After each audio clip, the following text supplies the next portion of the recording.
holy, holy, holy. Lord, we ask you to guide our minds and our steps today.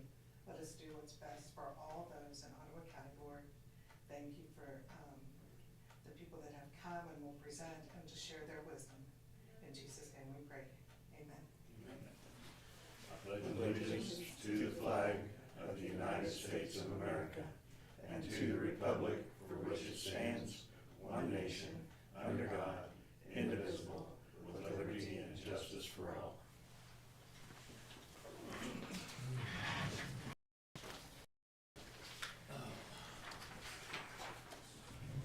Well, in Commissioner Mortimer's absence, I will call the meeting to order at 8 o'clock and ask if there's anything from the public forum, from the floor. Go ahead. Good. I was just curious with the new bridge west of the elevator.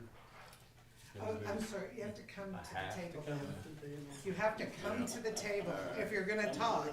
What? Sorry. And you have to introduce yourself so everyone knows. Good morning, Brian Kendall. Yeah. With the new bridge there west of the elevator, I was just interested if anybody's communicated with the city and the elevator about repairing that short block to the bridge from 2nd Street, which it is 2nd Street all the way through. Right. It's a new bridge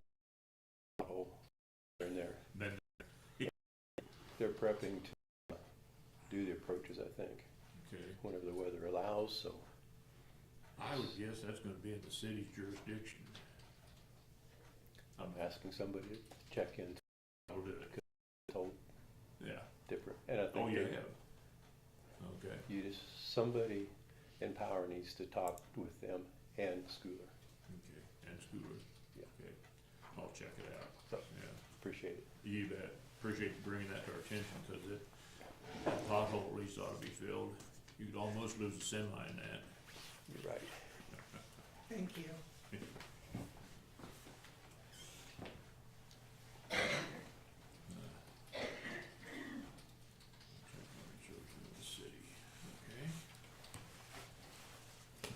Brandon, are you up next? I think Doug's on the agenda. Well, I just have a question. I'm just question about it seems, I've been sitting here about the minutes that were changed after they were recertified. And I was just checking to see if that had all been, if you guys had remedied that and felt like it had all been taken care of and. Yeah. And I don't like the think anything commissioners. was changed after it was certified. It was all taken care of and then we voted on it and it was approved as written, as it appeared. So like when you guys were talking about Carla going down there and changing, nothing was changed in the minutes, right? No minutes are being published now. Yeah. Well, I mean now, but Yeah. when you guys did it, you guys took care of that all. Well, Yeah. the only reason is I just had visited with some commissioners in some other counties and they said that after the minutes were certified, that the clerk certified them that they should not ever be changed. And they had questions for me to question whether the Republican Party had asked you to step down for doing that, or if they'd No. replaced, or if they were gonna replace you for doing that since you can't do that. No, and at the very top of the minutes, every time it said they were not the official minutes and where to go to see the official minutes. It specifically said every time that was a recap. Okay, and the only reason I'm questioning is because when I was checking with the state, you know, they said that you can't do that you can't change the minutes ever. It was never the official minutes. And the only reason I was asking is because, you know, I mean, I'm a constituent and I just wanted to make sure that my commissioner in my district wasn't lessened by you putting your name out there more than them. That was just my question about it. Well, Brandon, you sit through all the meetings. I talk a lot more than the other two commissioners. No, I ask I'm a all right lot with more that. questions than the other two commissioners. Therefore, those questions would be in the minutes. I think I've only got 3 minutes Yeah. to talk, just so I could get out what I needed to get out. The official minutes have always been on the county website and now they'll be on YouTube. So YouTube, yeah. so it'll be out there. Yeah. Okay. I just have been able to visit with some commissioners in some other counties, and I have been up here and I have listened, and I have heard them address you about that. I did ask them about a commissioner, telling employees to go get another job if they didn't like something, and they thought that maybe that was a disgrace for a commissioner to ask employees that question. Okay, Brandon, what that was, is we had discussed the wages that we had increased, the benefits that we had increased, and I said, based on what we are giving the employees, the changes, the improvements in 2026, that they should be happy. If not, maybe they should look elsewhere. But the point is that all the information before that comment was not included in the minutes, therefore it was taken. And this video is so wonderful. Everybody can see every conversation. Which is, yeah, that's good. I just wanted to make sure that now that it is on video, that people knew about the minutes being changed after they were certified or added to. They were never changed. Were they added to? recapped. No, As the long as they official were- minutes have always remained on the website at, On the website. On the What website. about the paper? Was it that was changed at posted the, as a recap. as a recap? Yeah. Okay, people need to understand that, because people Yeah. don't understand that. They just think that you It changed. said at the top of. I know, but people don't understand that. You of all people should know that people don't understand every People word that's don't coming. read the first line of the minutes every time. You didn't read the commissioner book about telling employees to go find other jobs? Is his time up? My time's up. Probably, yeah.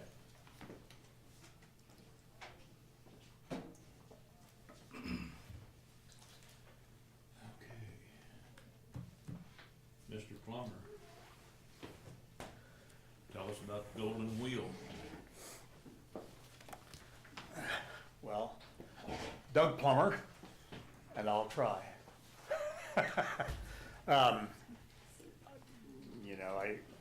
Golden Wheel's still got all four walls, and we still got a roof, and I think we're in a position we can continue to pay the bills. Sheila, do you want to come up and talk as well? I know you're on the Do board. I have to sit there? Yes. If you're gonna talk, you have to sit there. I'm just I know you supposed to both listen. represent the Golden Wheel on the Area Agency on Aging, so Oh, that's right. Okay. I'm Sheila Reed. Okay, go ahead. And as far as Okay. Golden Wheel's concerned, that's really about it. Everything Well, else ends up falling Yeah, to the but- Area Agency on Aging. Well, our Okay. concern was that they haven't had meals now for 4 weeks. And our concern was, do we need to contact the Flint Hills Agency on Aging to spur them to find a cook? Because as I understand, they are their employee.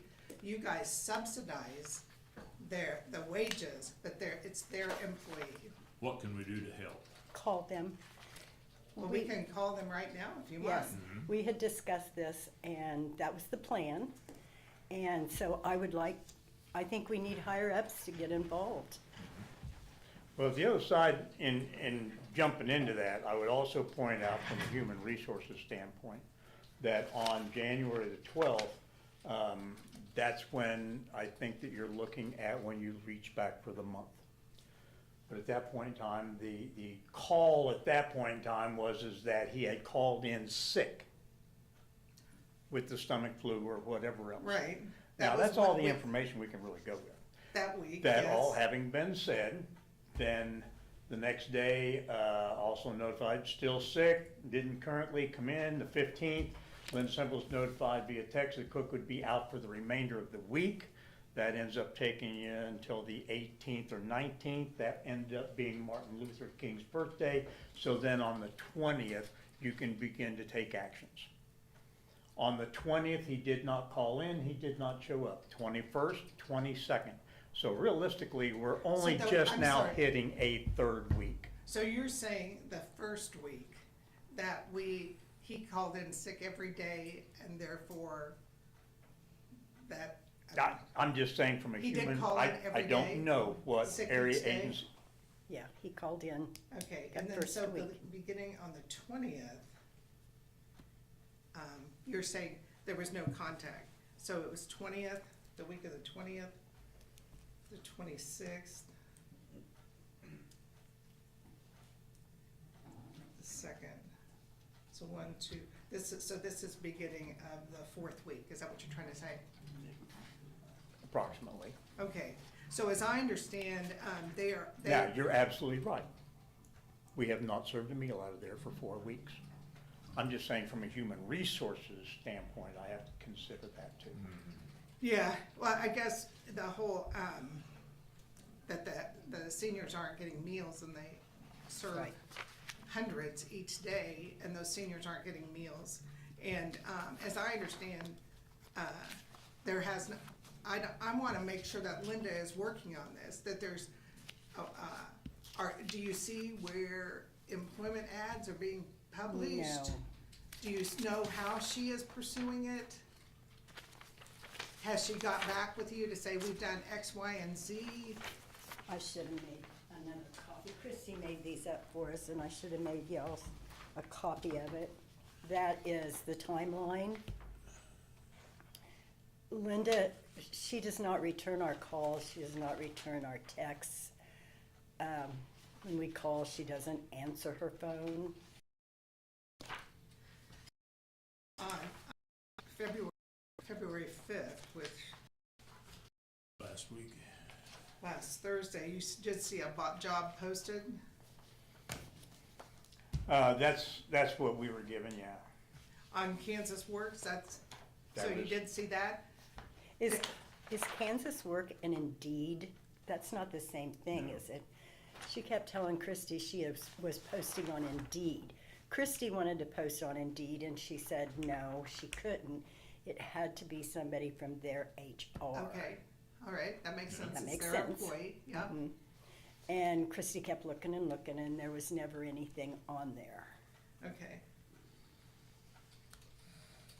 Well, I guess, I'm grateful that it's posted, but I think last time it was effective when the commissioners reached out to her to find a cook, was it not? Didn't we call her the last I time we think didn't so. have a cook? Yeah. And she kind of got on the ball and we had a cook. Isn't that how we got Christy, was after we called? That we went 3 or 4 months without meals. Well, Christy came down and applied. It wasn't because of a job posting or anything? No, I think it was word of mouth. Oh, okay. Have you had any applications for cook? We have had one. Okay. It was, she was a beautician. She has No experience? no experience. Linda called me and said that she texted me and said that she had an application. And she did say it was off an Indeed. Oh, So, I guess, and she was going to interview her the next Monday. And then she came back with, she got a hold of the lady, and she lives, she didn't know when it was going to be a month. So that's, yeah. Is it feasible to train somebody that is willing to learn and has no experience in this, I can't find, I think I can do it myself, in a kitchen, but if somebody's got intuition and got willingness to learn, maybe they'd be a good candidate, but that's up to the HR department of you folks in Flint Hills. well, it's really Flint Hills. Yeah. We don't have an HR department. I mean, Yeah. they can say this is the person Yeah. and you guys can't say yay or nay. Well, That's the way it is. and Linda already told me that this lady was a no. But you Okay. can't- So I was looking, it looks like we serve almost 100 meals a week, 373 for the month of December, 321 the month of November. So, and we're almost at, I've gotten it, as I understand, you had frozen meals and those are all gone. Yeah. So, well, is there a negative side, Doug, to calling Linda, do you feel? Well, You're saying you have reached out to Linda and she hasn't responded? Now, she did call, she called you when? she called me on the 6th, And Linda Semple notified Doug of the postings and advised that an ad would be in the paper. She says if it's not in this week's paper, it'll be in next week's paper. But that they had done that. I will tell you too, that I've also spoken with Daryl Reichenberg. Okay, He sits on the board for the Flint North Hills. Central Flint Hills Area Agency on Aging. right, And, his response to me, and I don't remember exactly what date that was, but, he said, well, he says, I just heard that the Golden Wheel's not putting out meals. What's the situation? And so, now, can I ask when was that? no, Oh, okay. 2 weeks ago. Sorry, okay, I was You just know, trying to it find was- in the timeline. At that point in time, we were just learning, so I'm guessing it would have been probably on the 19th or 20th. That he Long reached in out to there you? when we were beginning to find out that there was more to this than just a kid that's sick. Right, That he wasn't planning on coming back, or we were being realistically advised by him that you don't want me coming back. You know, in So- nonverbal terms, so Daryl contacted you that week, by have you- text. and have you had any other contact with Daryl? Patted him on the shoulder and asked him how he was doing at the basketball game last Friday. That's it. We haven't had any professional conversations about this at all. Well, do you feel going through Daryl is more effective than going directly to Linda? No. No, I think we need to hear what Linda Is doing? is doing. Well, and I think we also need to understand that Julie Covert Watkins is the director of North Central Flint Hills Area Agency on She's Aging. Julie's boss, right? Pardon me? She is the boss of Linda, Yes. yeah. Well, Linda's the one that comes to the meetings and kind of Yeah, represents. but Linda's position is not managing kitchens or anything. She's in programs and one thing or another. She's filling a position that is vacant. So, do we want to request that they come to our meeting? Is that what we want to do, rather than call them and put them on the spot? Commissioner Grant, I've already reached out to Julie and asked her to come. Oh, is she coming next week? I've not gotten any response. I asked after last meeting. Oh, thank you for doing Yeah, that. preempting that you guys would probably wanna talk to her. I've not received any response from Julie. I think we need to keep poking along that line to get them here and say, okay, where you buying us dinner at? We can't get it at the Golden Wheel. But how long did we poke them? Well, What's our alternatives? I mean, Well, okay, we have an alternative.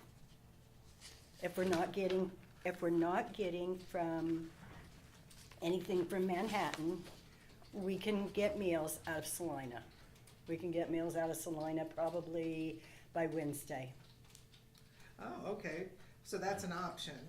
So, Well, it is, but, you also need to look at some history, I would think. And that is that Area Agency on Aging, if they feel like they've been cut out, they will cut us out.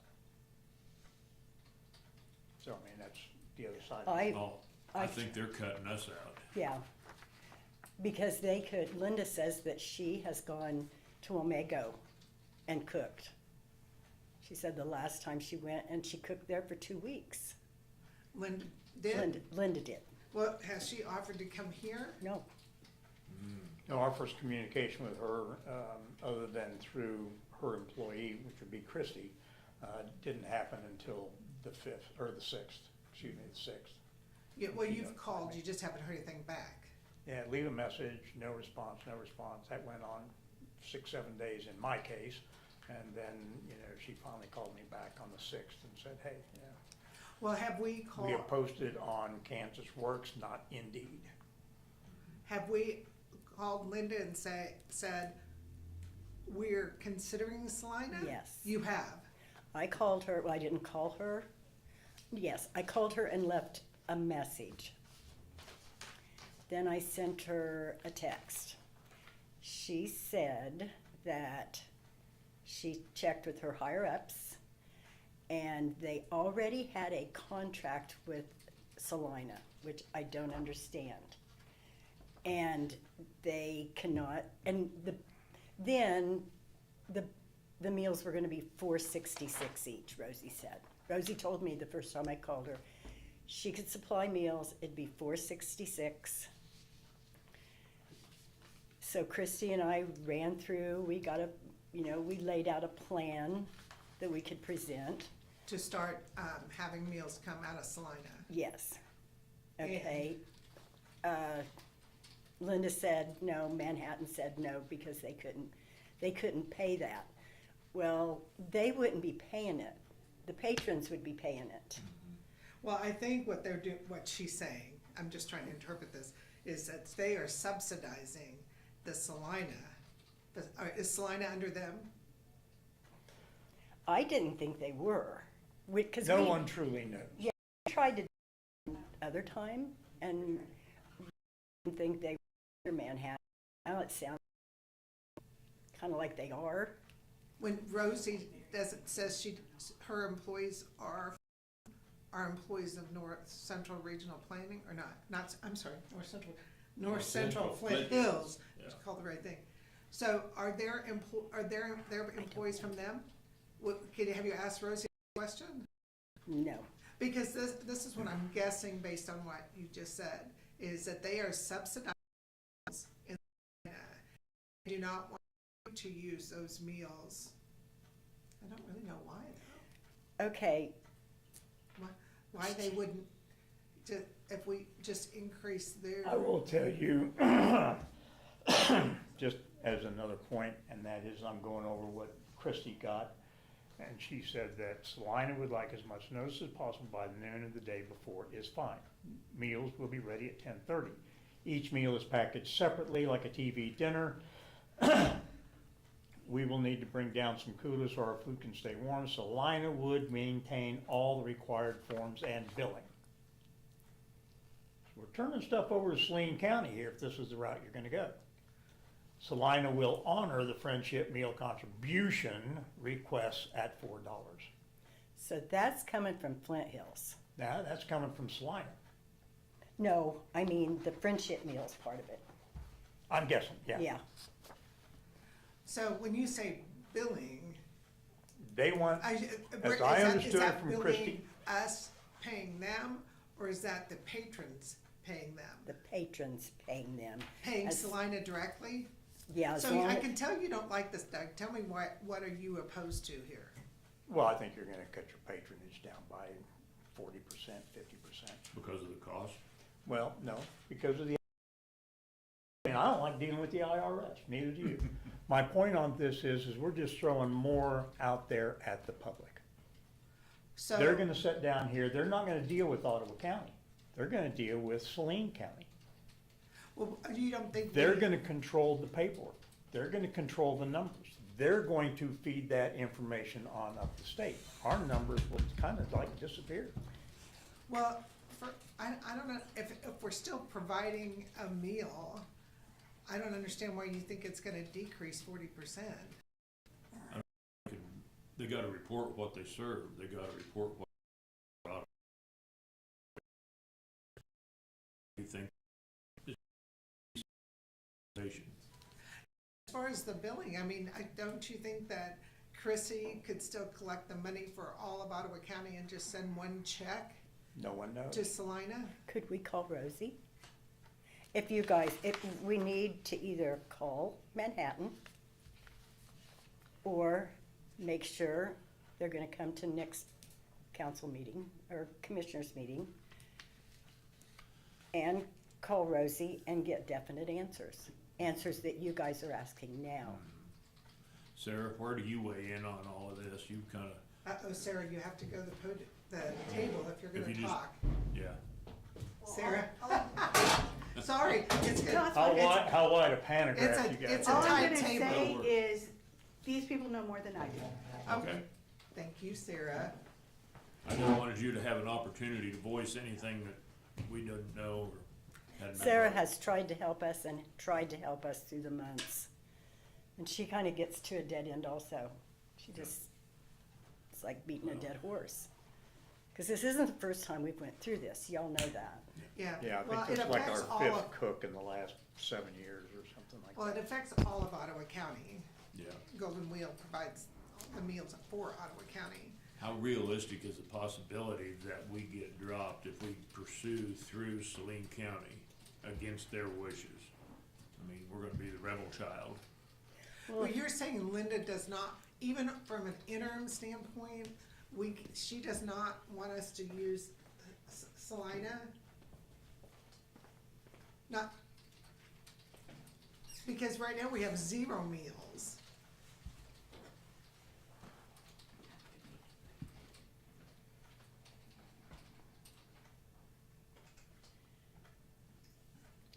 Good morning. This is Linda. I spoke with the deputy director yesterday about meals from Salina. We have a contract with Salina and we do not have funding available for the $4.66 a meal. We are working on looking for a sub from other centers in the area.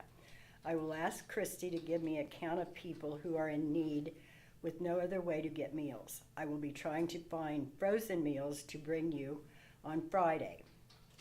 I have not heard from Jared. If you do, please call me. Okay, What day was that? that was January the 22nd. Okay. And I had called and left her a voicemail. Okay. The Manhattan wouldn't be paying that $4.66. Right. The patrons would that were getting the meals. You know, so that's, Well, I assume she's saying that they're still subsidizing the $4.66. In other words, their cost is greater than that $4.66. Well, the other side of it is down here on this bottom line, Salina will honor the Friendship Meal $4 contribution requests. So as we request meals from Salina us will provide. to them, Salina will probably, I'm guessing, and you're just asking me to make guesses here. I'm not giving you any truth. I'm giving you my best gut feeling, and that is that they will just add that into their numbers down there. Mm-hmm. Now, again, I go back to, I'm not sure what Area Agency on Aging's response to that is going to be. For example, I go back up to the historical example we've got up in Concordia. The very next day, they were down there and they took out refrigerators, they took out dishwashers, they took out stoves, they took out everything that was there. File cabinets, the documents, the paperwork, all of the information on all of the patrons that were there. So you're saying Concordia withdrew from this North Central food program, and then they came in and wiped out the center? Absolutely the but next. they withdrew from the food program. We are just getting meals. We're not- temporarily to feed our people until we find a cook. Well, See, we're not dropping them. Right. Because I think for us to drop them, that gets a lot deeper. did she bring frozen meals? I'm going back to that. No. No. And now I know where you got that. So that email said that, and she said she was looking for subs, Yeah. and that she doesn't have funding for the contract with Salina. So Salina says, She didn't have, at that point in time, she didn't have funds for the contract with Salina at $4.77 a meal. Obviously, it appears to me like she does have for the $4. No, that's Rosie. That's not Linda. so what you But that's have, the same price. Yeah, your situation is Salina will provide them. Salina's not worried about being cut off from the area, Flint Hills Area Agency by you providing these meals? we I'm I just think trying that to they are figure this significantly triangle. handled by the county already. I mean, I think, you know, they've got, they've just got an entirely different deal down there, don't they? I mean, they've got how many people working in the kitchen, plus how many people working on the floor, plus, you know, people working in administrative offices. Would it be feasible to call Manhattan now and talk to the people and see what their reservation is for us to get meals from Salina temporarily? I think that's what we should do. thank you. Yeah, I think so. So, are you, Scott Go always for does the phone calls, so. Yeah. I'll slide over into his chair or something and bring a notepad, but I don't have their number, I don't think.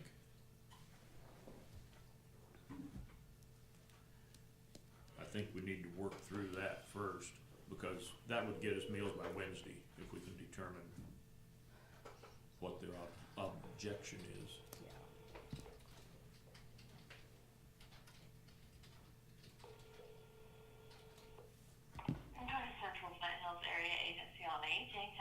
your call? Yes, this is Ottawa Commissioner Carla Grund, and we're in open session right now, so you're on the video and open session, and we're trying to reach Linda Semple. Give me just a moment and see if I can't reach her. Yes, please explain the situation to her, please. Certainly, one moment.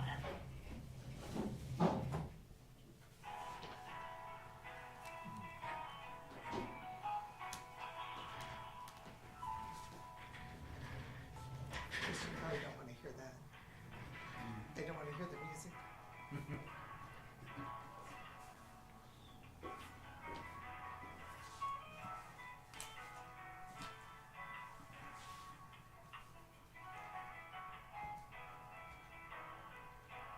So we have gone 4 weeks without meals. The first week is excused.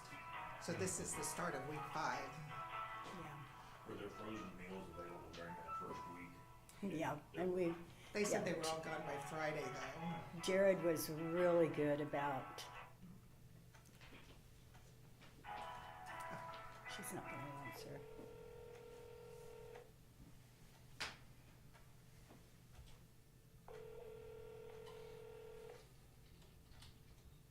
Hello?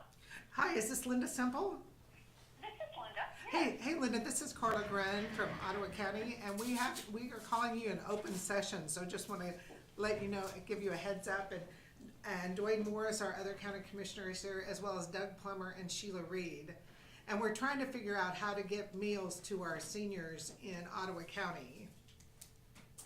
Okay. And so, Well, go ahead.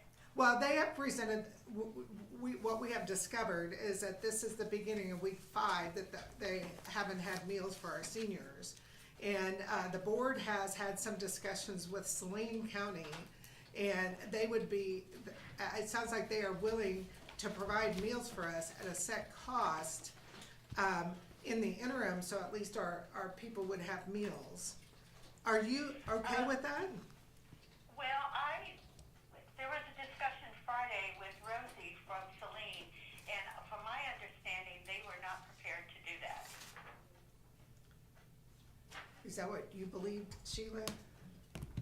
No, Chris. As of Friday, Rosie had some calls, and they were not prepared to do that. Well, okay, so maybe we should roll back to the first question. Yeah. So what are you doing to get a cook for us since this is week 5? Okay, well, we've got advertisement out there. We've got it on Indeed, we got it on Kansas Works, we got it on our webpage. I know that Doug put it on the marquee in front of the thing. We had one application, but she had no cook experience at all, which work. We have to have someone who knows how to cook. I've had no applications. I know that Sheila had been talking to someone, and apparently I've had no response from that person either. Right now, I would have said that as we did before, we got meals from Lincoln. Lincoln has a brand new cook who is just barely getting by in Lincoln right now. She is training and learning things, so there's no way that I can get meals from her. Okay, not available, okay. Yeah. And- But from what I understand, Saline County is different than our other centers. We have a contract with them. They contract their meals out through a vendor. We do not we do not do meals there. They have a vendor that they contract that through. Do you subsidize that program? Do you make a contribution, or? We pay for the meals that are served there, but we do not prepare the meals there. It's a county thing, and we just pay for the friendship meals that are served out of there. So you pay for the food, do you pay, and they serve? Contract that we pay a certain amount per meal that they serve through the Friendship Meals program. It's kind of complicated. Once we pay them for it, then we still have to do the assessments, and we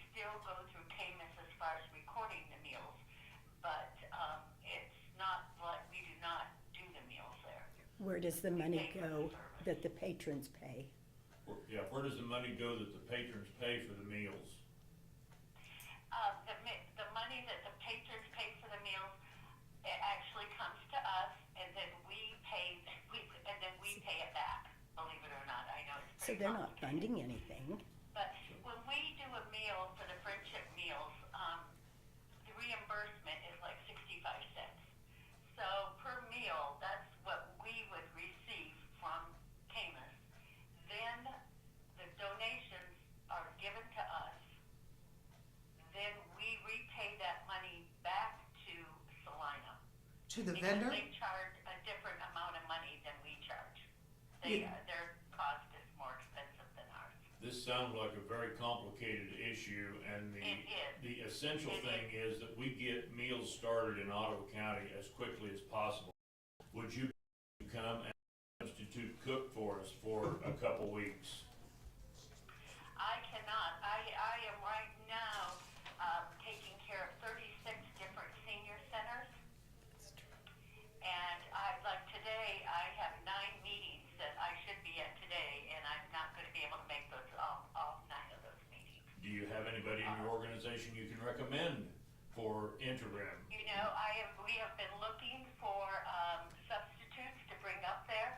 Again, the senior centers that have subs,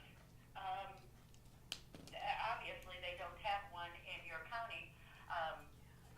So we would be, it's logistically, it's just not going to. The closest one that would be able to do meals would probably be either Clay Center or Belleville.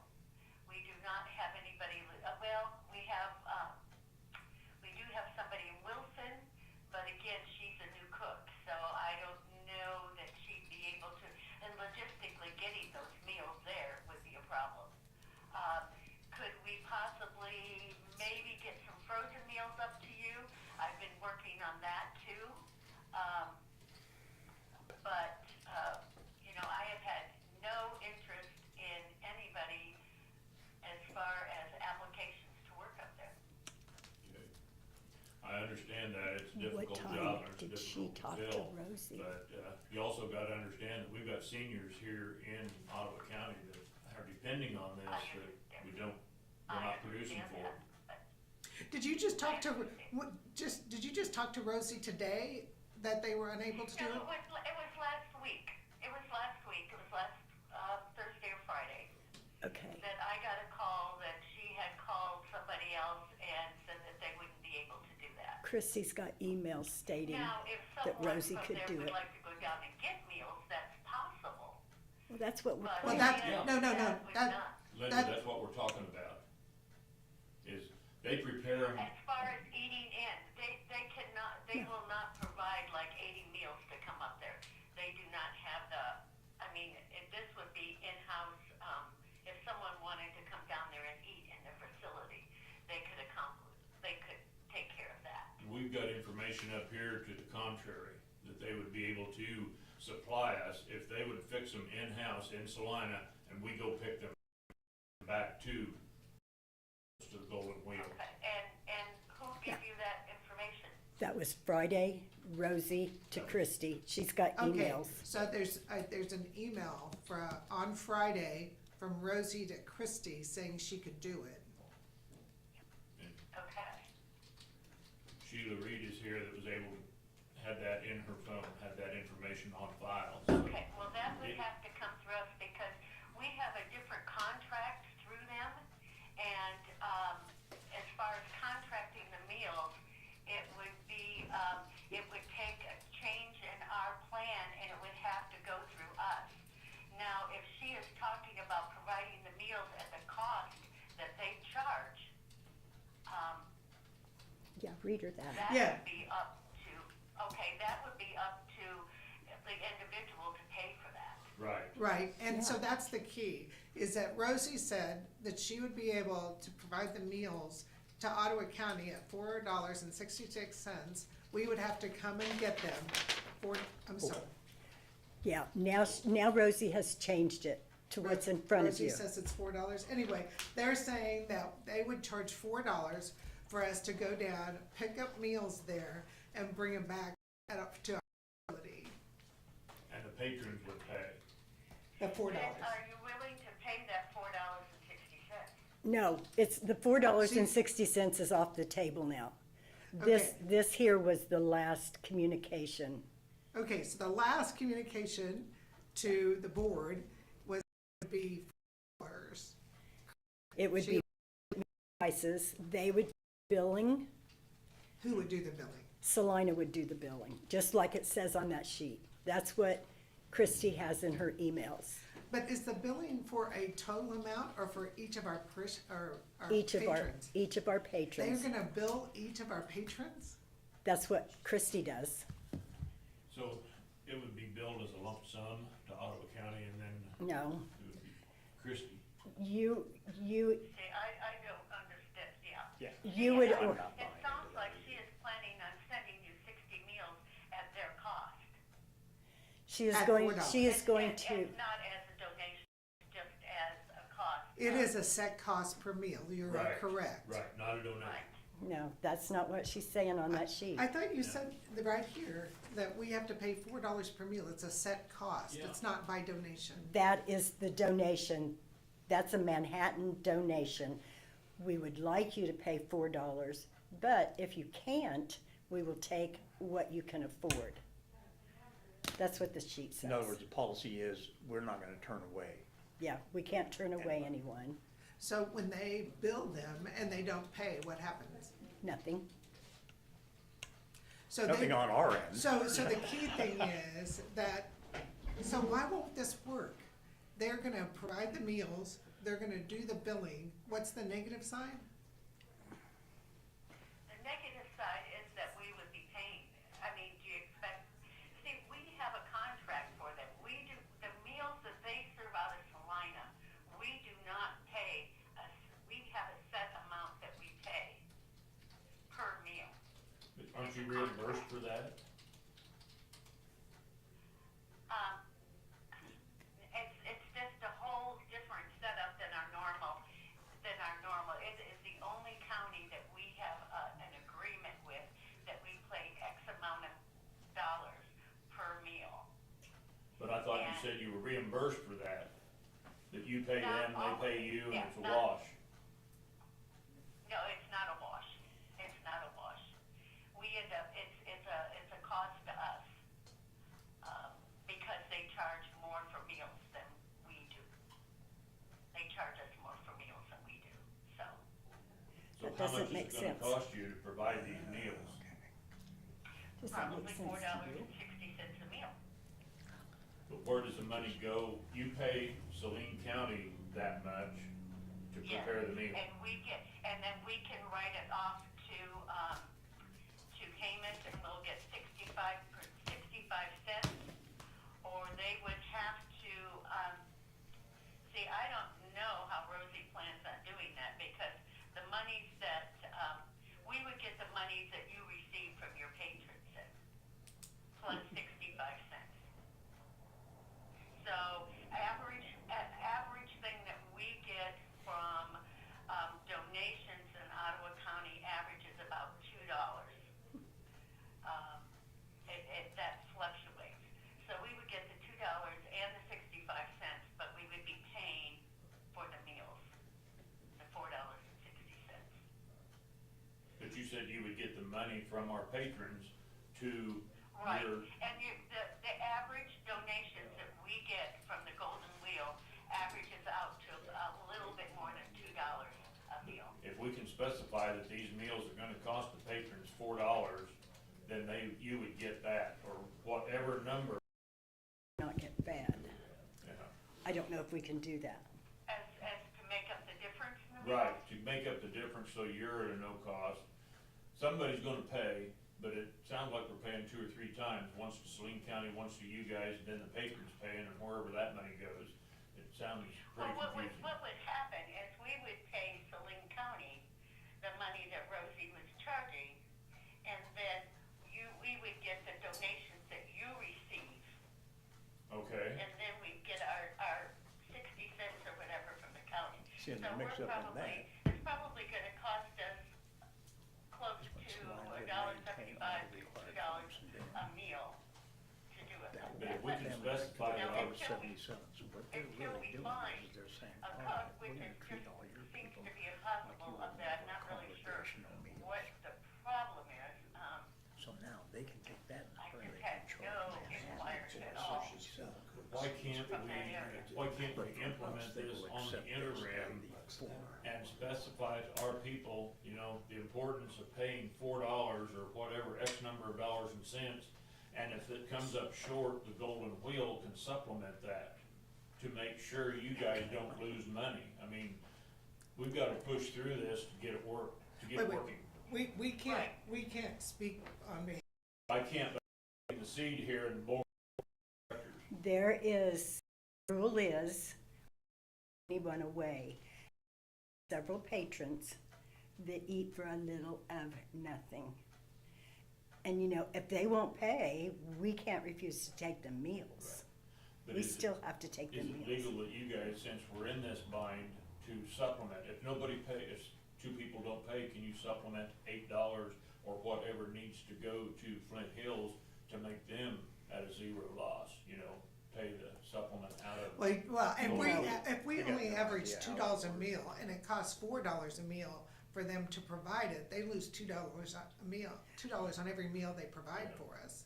I don't understand why it costs so much more to go through Salina, for them to go through Salina, than it does buying the meals, the food for Ottawa County and paying a cook.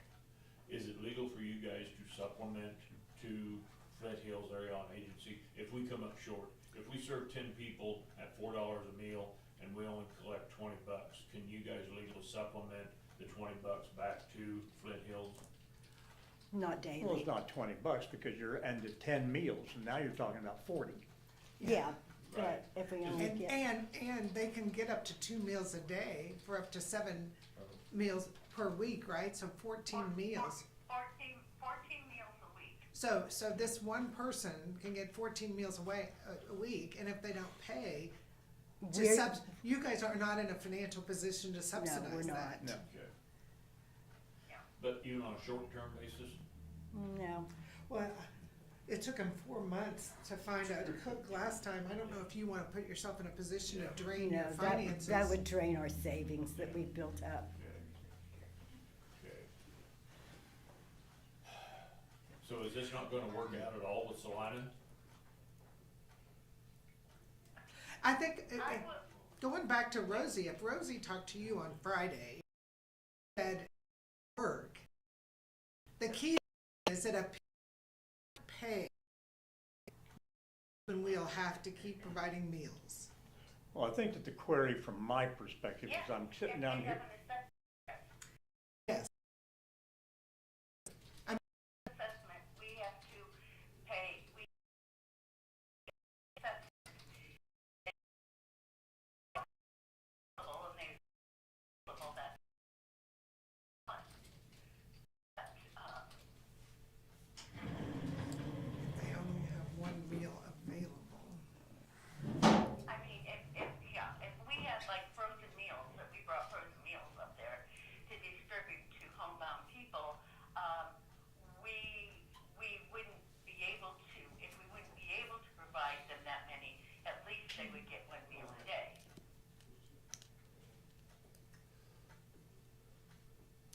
So we could limit individuals to one meal a day on the interim? If we don't have any, if we cannot provide that, yes. So can we say, while we don't have a cook, that we only provide one meal a day for these individuals? We could provide frozen meals, right, we could provide frozen meals. Well, we don't have Now, any with- meals right now. Christy has Right, I drafted know a that. letter We do that. to the patrons stating what you just said. Well, according to her, I'm sorry, Linda, that if they can't afford it, we have to provide it no matter what. The question is Right. whether we can limit it to one meal a day rather than Right. 14 a If week. we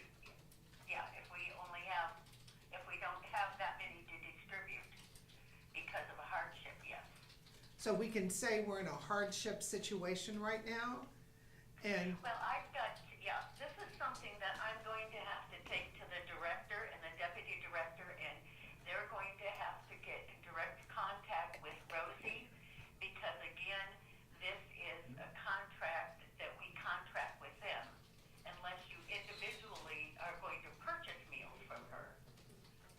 But it's kind of complicated the way. are it we works, allowed because- to individually purchase meals from her independent of your contract? And then will you drop us? You'll not look for a cook for us? I mean, we don't want you to just leave us and, because No, we're I would- taking no, these no.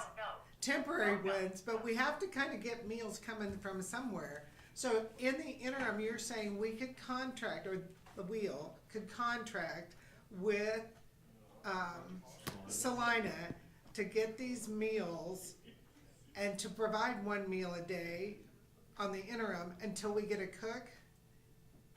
While you continue to look for a cook?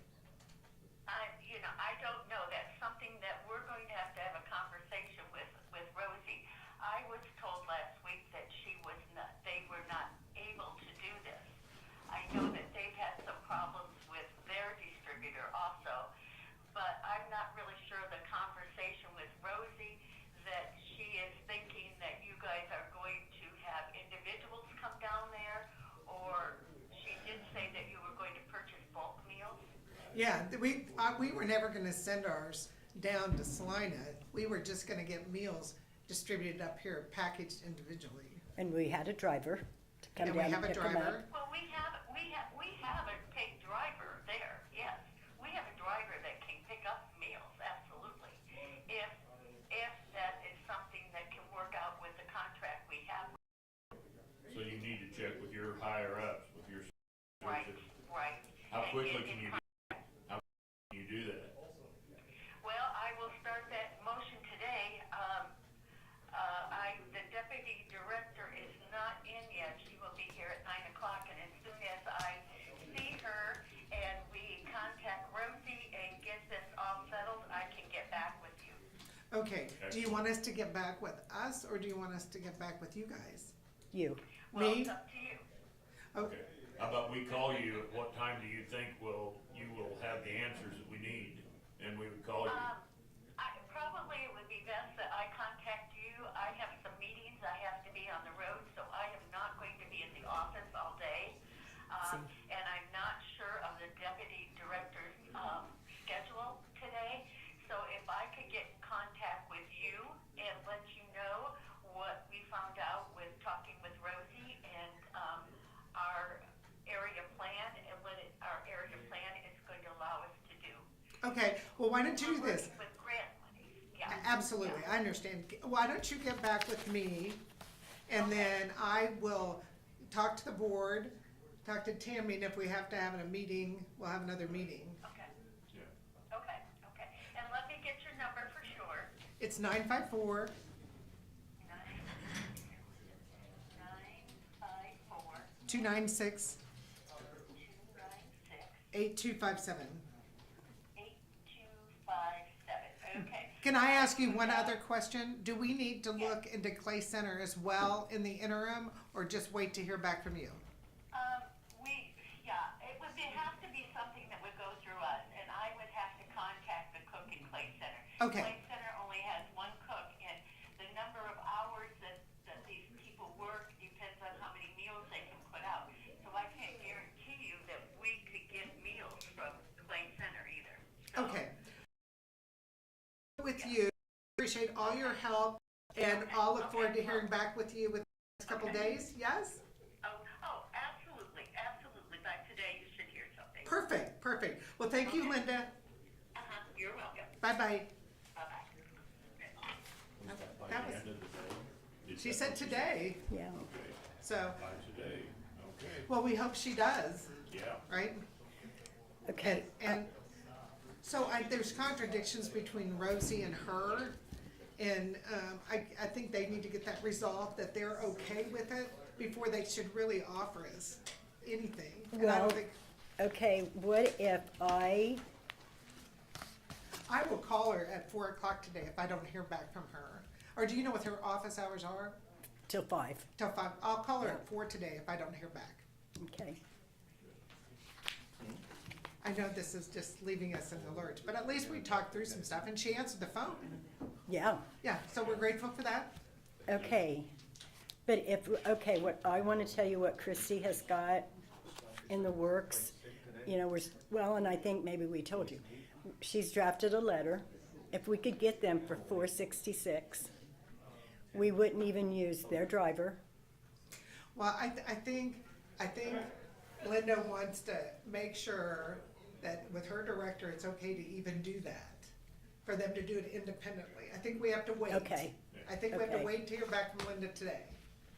And then we can talk about our options. Yeah, because we were going to up the prices to the patrons to $5, and we were gonna limit one a day. Yeah, if she will allow that for hazard, temporary status, that would help you a lot. So, And Chrissy has already also said, maybe we just need to get some volunteers into the kitchen, make a bunch of soups. They would turn into freezer meals, really, and, have a one work day a week. You know? Well, that's very generous, and we hope that if that's an emergency situation, we'll wait and see what she said today. So we're Yeah, gonna, we get it, and I think part of that, piece of that conversation was also the fact that Manhattan has bought the meals, they have bought the food is in the We have pantry, the food. food is in the refrigerator, the Use food it. is in the freezer. We just don't have anybody in the kitchen. Amen. That's an area agency on aging Yeah. issue. I want to just go just a little bit farther also and state that as we have gone through this under my tenure here, we have always recognized that we have no money to be able to pay anybody to do anything, but somehow or another, we would like to have a secondary cook in the wings. And yet, at the same point in time, when we discuss this, it never goes any farther than that. We need to get the first cook first. Yeah, and that's And exactly where I we did were have it- 6 months Yeah. ago when we got Jared. Right. I did have a gentleman that reached out to me, and then we didn't need a cook. Well, then I reached back out to him, and he hasn't gotten back with me, so Okay. I feel like that's a no, well, keep pursuing them, you just don't know. yeah. And, If Thanks there's a for your time. possibility, since we have nobody applying. but I'm like you, can they learn? Yeah. Well, Thank you. thank you Thank you. for all the effort to feed our seniors. Okay. Thank you for coming in today. Are you waiting to swear in your officers? I am, if you guys would like to join us in the courtroom. Okay. It shouldn't take that long, I understand Do you we guys have got some to stuff. recess, or what do we need to do, Tammy? Yes, you guys can recess to, Okay. Are you? be a part of the swearing in ceremony. Okay, so do we need to make a motion to recess? I think Dwayne can just call it recess, Okay, we'll call a recess. Are all those in favor? or you don't need to, you can just announce we're gonna have Recess. recess. Okay, announce recess then for, To the courtroom? what, 10 minutes, 15 minutes? To the courtroom. All right. Y'all just wanna buzz me We when you have will. time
to, Undersheriff. I hate it, Yeah, volume.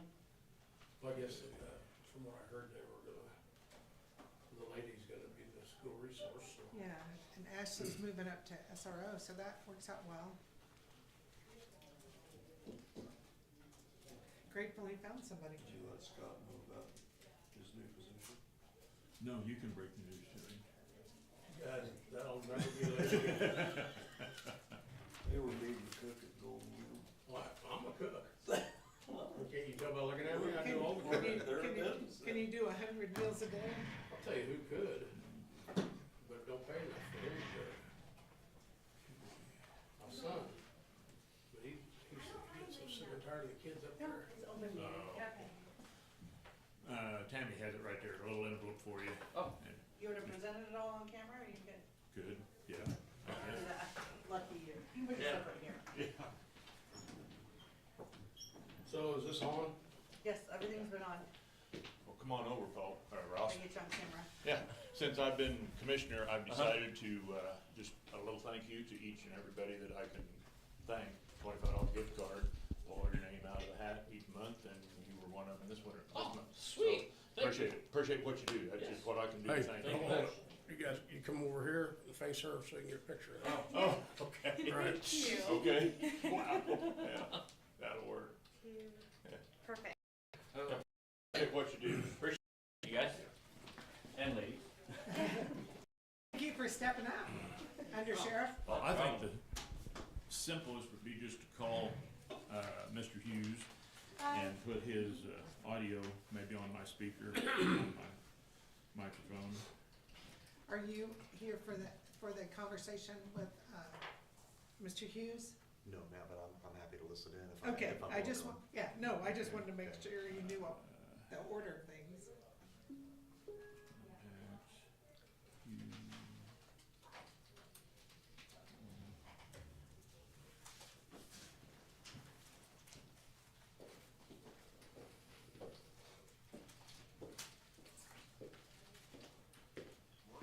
Good morning, Paul. This is Dwayne Morris. You're on speakerphone. And our clerk is hopefully giving me the eye that, the audio is it's not working. It's very light. Very Not light looking for right the now, so computer? I will turn the microphone down to you and see if that helps. Are you not doing it through the laptop? I don't know. I couldn't find the link, Paul, for the discussion on the PowerPoint, and I've printed out the PowerPoints. And if you could just narrate it as we could walk through them, I think maybe would be sufficient. I'm a little technically challenged, I guess, is the best way to put it. Don't worry, it's good we have the analog as an option. Okay. I've got it as loud as I can get it. Can you hear it, Carla? Just barely. Barely? Okay. Do you have that Teams meeting link that he sent? Can I get that? I can only help you with that. Could you shoot me that team link again, Paul? Absolutely, it would be on your calendar for 9 a.m. this morning. Okay. I sent it to your personal email address. Oh, okay. Let's see. Could you send it? Yeah, could you send it to commissioner3@ottawacounty.org? Because I was looking for it and I didn't see it. I maybe didn't forward it. Okay, it's on its way now. Okay. Hasn't got here yet. I apologize for the clumsy nature. Have not seen it yet. Let me refresh. I don't think we're going to succeed in getting it put up on our screen. We'll just go with Well, the, I can just narrate it if that's okay.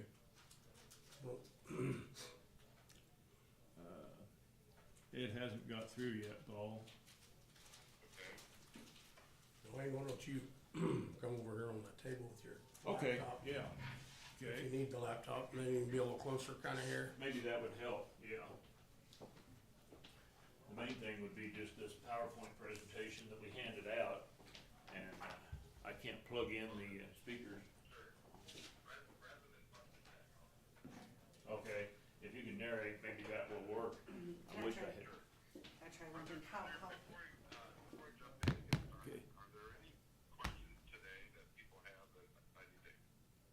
Okay, oops. Cancel. Think I just hung up on him. I hate this phone. Can I, do you have a headphone jack on your phone? No. Don't. It's the newest newer iPhone, it doesn't? Yeah. We're gonna either have to get him through your laptop, there's no way to hear him. Okay. And I think that go for or audience television just for in this Okay. room. It's the here. Right. Or we're gonna have to get it pulled up on Teams. Is this telecom here? Here it is. I Oh, got don't it. know. Good question. Okay. So, data center landscape, Kansas, join online. Okay. Yeah. There we go. That's what we were hoping to Yeah. use the speakers for. Yeah. Thank you. Well, that ain't gonna work. I think there's a U on this side. Okay, Paul, we're working on it. You haven't joined them yet. Oh. Thought, join now. Looking for the mouse. There it is. Okay. There we go. Okay. Have we got audio through the speakers? Excellent. Thank you. Okay. Give us a Paul. Yeah, can you hear me okay? All right. Yeah. It's working now. Okay. Okay, good. We've got. Is the PowerPoint showing up on the camera back up there? No, remember, we could It do wouldn't. both. We could only Okay. do one of the I thought others. it might be off my laptop. But, No, you could turn your laptop around and that's the best we could do, okay. but, unless I have the PowerPoint on here, I couldn't do that. Okay. I will turn it around and we can just see you've got the speakers there. Okay. I've got my able-bodied tech assistants here, Paul. Okay, I think we're good to go, Paul. Okay, good morning. Good morning, everybody. I'm Paul Hughes with the Kansas Department of Commerce. And I've been working in economic development since 2016, and that was my beginning of working with data centers in Arizona and now in Kansas. And so I've got some background I am happy to share on the industry, but my real purpose for being here today is just to let you know you have me as a resource if you've got questions or concerns or are looking for any kind of industry trends, that type of thing. So before I jump into the presentation, are there any questions that you have today that you would like for me to answer as we go through the material? I hate to ask too many questions because I've only looked into this just so briefly, but I've had other people tell me they have concerns about the electric rates Okay. going up to residential when a data center is installed in their area. And Okay. if it's not installed there, do we share that with other, I mean, if it goes in next, do our insurance rates still go up? Got it. Okay, so the power question, I'd be happy to jump into that. I guess that, I was reading an article and they had concerns about water, energy. Water and energy, those are common. Okay, so questions. drain on availability of electricity, as well as increase in utility bills. And then, I also read where they had concerns about water usage and concerns about noise. Those were the questions I got from reading. It was an Got it. article in the National Association of Counties article about data centers. Okay, perfect. Those are common. I've got some feedback for you on those. So I'll jump in and I'll make it a point to touch on these when we get into the presentation. But as I mentioned, this is my contact information here. So if you ever need to reach me directly, that phone number there is a good way to reach me. Same for the email. So I'll leave that up for a second if you want to take some notes. But the key thing about this topic of data centers, there seems to be a disconnect between what's driving this growth in the data center industry and people's association that they're part of it. A lot of the data center growth is really through images and videos. They gobble up storage space, and anytime you're backups of your phone to the cloud, all that video, all those images, the doorbell cameras, the police body cameras, like all of that is a big part of what's driving data centers and the growth of data centers. But it's really important to note that there are all sorts of sizes to data centers. They're not all these Goliath data centers. In fact, most of them, it's more common for them to be smaller data centers. And they come with different categories or names, if you will. And so when people talk about data centers, they tend to jump to the Googles and the Metas of the world. And the reality is there are all sorts of data centers at the enterprise level, which would be like your tax preparer probably has their own data center for all of that tax information. And each year, as they store more and more, they either upgrade the equipment inside the data center or they grow the number of data centers that they have. I mentioned these, what they call co-located data centers, which is companies that just need a little bit of space, not a lot for their rack servers. And so they license a small portion, a physical portion of a data center. There might be tens or even hundreds of rack owners inside of a co-located data center. Stellar Forge is a Kansas company that's been pretty active, particularly in western Kansas, but they have data centers in the KC area as well. So on the topic of power, Carla, the data center industry measures its size, if you will, not necessarily in square footage, but really in the megawatts that are required to power the data center. So it's not uncommon to have a data center that's, on the smaller end, it's 20 or 30 megawatts of power. And there's a threshold within the Southwest Power Pool that they consider to be a large load, and that's 75 megawatts. So anything north of, or higher than 75 megawatts is considered a large load, and that's where the Southwest Power Pool starts participating in the planning of the project. And that, along with your energy provider, whoever that might be. A larger data center towards that upper end would be like 200 megawatts or 500 megawatts of power. Those are really large data centers. And the process, if you will, of a data center coming to any community begins with that discussion between the data center developer and the power company. And it's not uncommon for them to have that conversation, and Commerce doesn't even know that they're looking at Kansas. That's how early it is in the process. And once the energy company provides them with locations where they can serve their power demand, that's when the process begins of them looking at landowners and that type of thing. But just know that the whole conversation begins in a community because the power company told them that they are able to serve power at that location. How big a area are we talking about? Like for an acreage for a data center? Yeah. A great question, Scott. On the smaller end, these mini data centers are probably going to be on a 10 to 50 acre site. And the larger data centers will take down more land because they're trying to be a good neighbor. They don't want to have a lot of complaints, and it's their employees that are working at that location, and they don't want to be known as that employee of that company. They want to be a good neighbor. So, and they've heard these concerns before about, particularly on noise. What they're trying to do when they take down a larger acreage site is they're trying to create these buffers around the data center to help address these concerns that they have.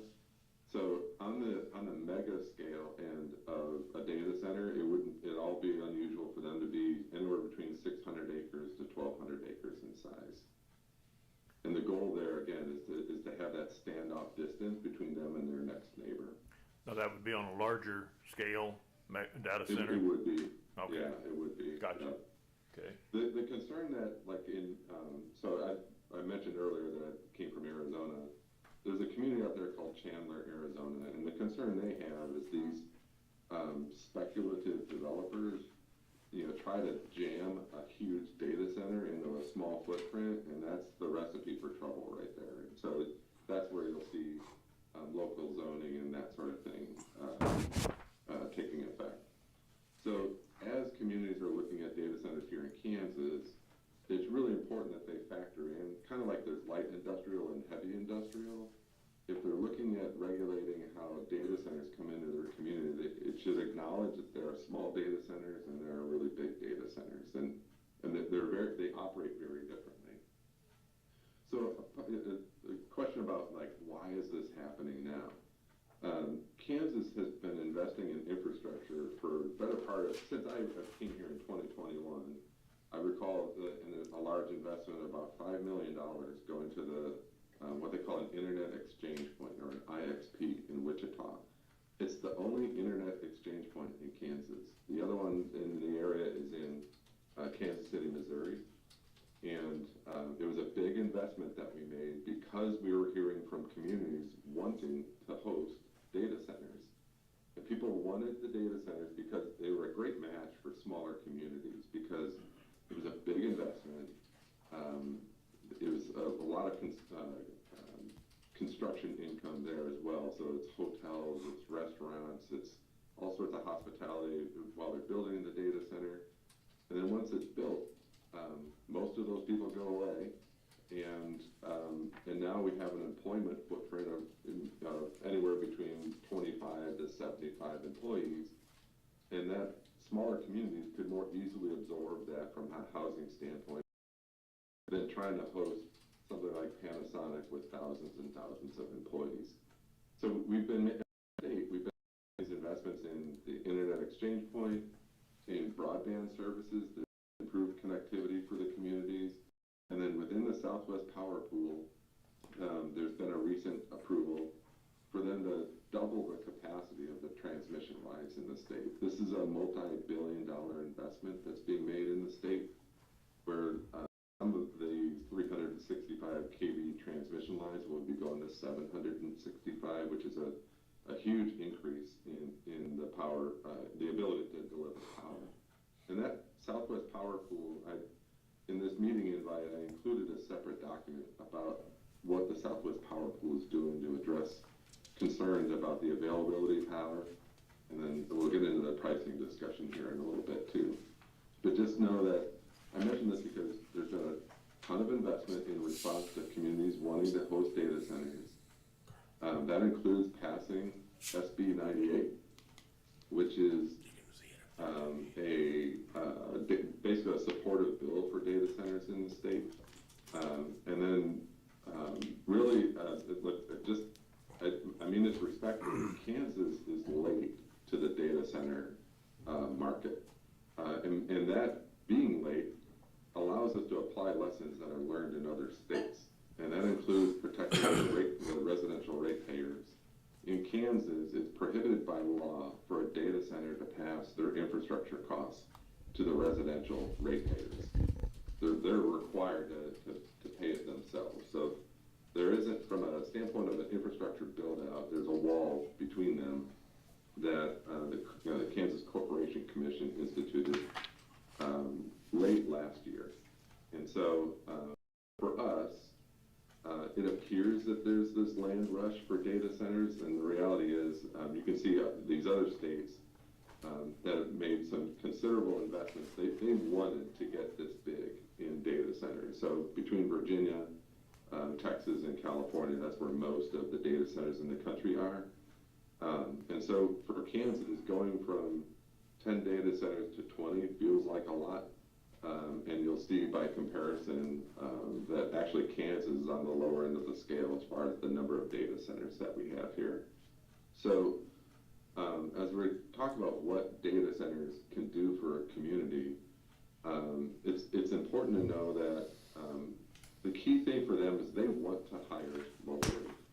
That they have a strong preference for that because the people are already there. They already like the community. They don't have to try to get somebody from out of state to relocate to a market that they've never been to before. And as a result, they tend to, the responsible operators tend to partner with the local community colleges and high schools to put them, they will put them through the training programs they need in order to work at these data centers. And those data center technician jobs can average anywhere between 73,000 a year to about 115,000 a year. So these are good paying jobs. And so as these data centers go into the community, it's not just the construction activity, it's not just the tax revenue that's being created in housing and in retail. It's I guess a multi-layered cake, if you will, on the types of benefits that they bring to a community by creating these attractive jobs so the kids don't have to go off to college and move away from home in order to find a meaningful career. And so the question is, why is this happening? And Carly, your questions were spot on here when they're looking at energy rates and the availability of the market. So a key for the energy operators, when they're setting their rate, they're looking into a crystal ball, trying to understand weather patterns and anticipating what the power consumption is going to be. And the more that it oscillates, or the more that it varies, the higher the risk is for them of getting the rate wrong.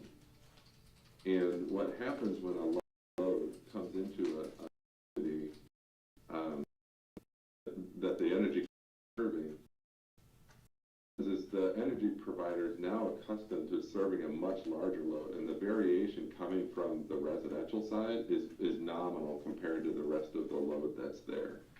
So it actually helps the energy companies, and they will tell you the same thing.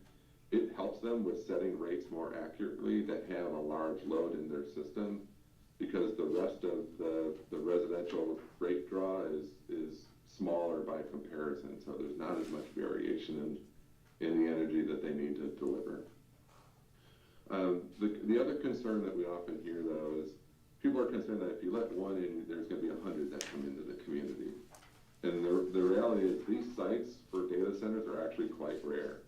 And they're difficult to find, and the energy companies want to know who they're working with, so that they don't like to see a bunch of speculative activity or mystery companies coming into town. So they're part of that vetting process.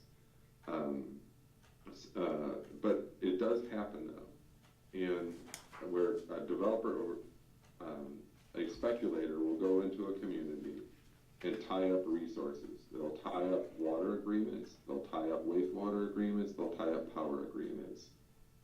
And their goal is basically like somebody who flips homes. They're trying to get in there, get the site prepared, get all the allowances in place, and then flip it to the Metas and the Googles of the world at some marked up cost. And those operators generally do not like to work through speculators like that. They just add cost to an already expensive system. So some of the communities are asking questions. How do I ask the right questions to know whether this is a legitimate company trying to come into my town, or is this just a speculator tying up resources? And really, there's two ways of doing that. One is to ask for a balance sheet. So they don't have to tell you who they are, but let me see your balance sheet. And a speculator is not going to have much of a balance sheet there. So it would be a sign that they are trying to flip a property, and they don't necessarily have a client operator planned to go into that facility. I mentioned earlier about this SB 98 passing in the state. So SB 98 is the state's data center bill. And in order to get the incentives under that program, a company is required by law to disclose who they are to the state's Intelligence Fusion Center. They have to disclose what kind of software they're using. This is all about security for the grid. And that Intelligence Fusion Center is part of the state's Attorney General office. So it's a serious inquiry into who they are and what they do. So another approach communities could use having to go into zoning and trying to come up with a master plan for the community and all that, is to require a data center operator to complete the intelligence fusion center process before they can secure infrastructure resources within a community. What else here? Okay, so people want to know how much of this is out there. And as I mentioned earlier, the power companies have more of these in their pipeline than we do because they're still working through where they can serve these data centers. But we have about 20 data center projects in our pipeline now. The smallest one is about 12 million, and the largest one is over $7 billion. And a lot of that investment is in equipment. So these are servers that get exchanged out about every 3 years. It's a big part of how they keep their data centers current and secure. So we have quite a bit of this opportunity in the pipeline if the community is interested in it. The other thing I would recommend is that before a community, because the concern is going to be, are we overcommitting resources to this project, whether that's local incentives, whatever it may be. The Department of Commerce does have a cost-benefit analysis tool available, and I encourage you to use it if you see yourself going down the road with a data center and being able to articulate to the community members, this is what we are providing. This is the benefit we expect to see from this particular employer coming into the community, and then have a discussion around whether that juice is worth the squeeze for the community. The other thing I would recommend is sticking close to the Economic Development Office for your local energy provider, whoever that person is, because they will know quite possibly before I do that there's a project looking to come into the community. Again, I can send you some of the information on this Intelligence Fusion Center process if you're interested in it. But the point here, that Intelligence Fusion Center is using military-grade investigative tools to find out who this company is and to ensure that they are American-owned, that this isn't some foreign interest that's going into the community, and to make sure that they are not vulnerable to having the data center or the property used as a tool to take down the grid. So that's a very serious inquiry into the operator. And then I think the last piece is that as communities are looking at how to respond to data center interest in their community, that if they plan on doing some zoning changes, to really factor in that there might be a place for a small data center in the community, but not a large one. And some may feel that, well, we can have a small one here. If it's going to be a larger one on 800 acres, it really needs to be at the edge of a city limits, let's say, because that operator is looking to be a good neighbor and keeping the noise level to a nominal level. So that's kind of the beans and bullets, if you will, of data centers in Kansas, and happy to answer any questions that you might have. So, my first question was when you were talking about the data center first checks with the energy providers. Yep. How would we know if someone has reached out to an energy provider in Ottawa County? Who is the energy provider? Is there one, or are there many in Ottawa County? Evergy and local co-op DS&O are the only two that I'm aware of. Yeah, I think it would begin with just a dialogue with the likes of Evergy. They tend to go to the big energy companies first and then work their way down the ladder to see where power is available. So they have an economic development office within Evergy. And if you reach out to them and say you'd like a courtesy notice, they're not going to disclose all of the confidential information about the client, but just let them know that you'd like a courtesy notice when there is a data center evaluating Ottawa County. Okay. And it may be just that. That's all they say is you have a data center looking at Ottawa. Okay. At least you would be aware, but they're going to know before I do. Okay. Carla, I'm realizing to your water question. water side, there are different technologies, and they're getting better and better every year. When data centers, first started getting on the scene, they required, in some instances, over 1 million gallons of water a day. And that water was used for cooling, through their cooling towers and keeping the facility cool. Data centers just don't like heat, so it's important to keep them at a manageable level. But what's happening now is they're finding different technologies to the likes of, the annual environmental report that they put out. They pride themselves on how they manage water. But when these hyperscalers came to the, they often will ask for a meeting with the Commerce's office, and that discussion, what is your anticipated water use? And some of them are committing to having air-cooled data centers. So there isn't a large water profile to them. It requires more power, but they're not gobbling up a community's water supply. So as we're taking a look at the data center, we would want to evaluate the size of the data center in megawatts, whether or not it's air-cooled, and is there any other sort of water conservation measure that takes place? And in that SB 98 data center bill from the state, if we make it clear, there's an expectation that they're managing their water use responsibly. In the past, when they had a large requirement like that, it would often fall on the data center to have to pay for a community's to increase their capacity of water supply.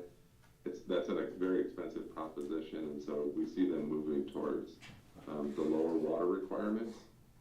And if a community is concerned with that, I think it's important to communicate to the data center operator. The answer is no.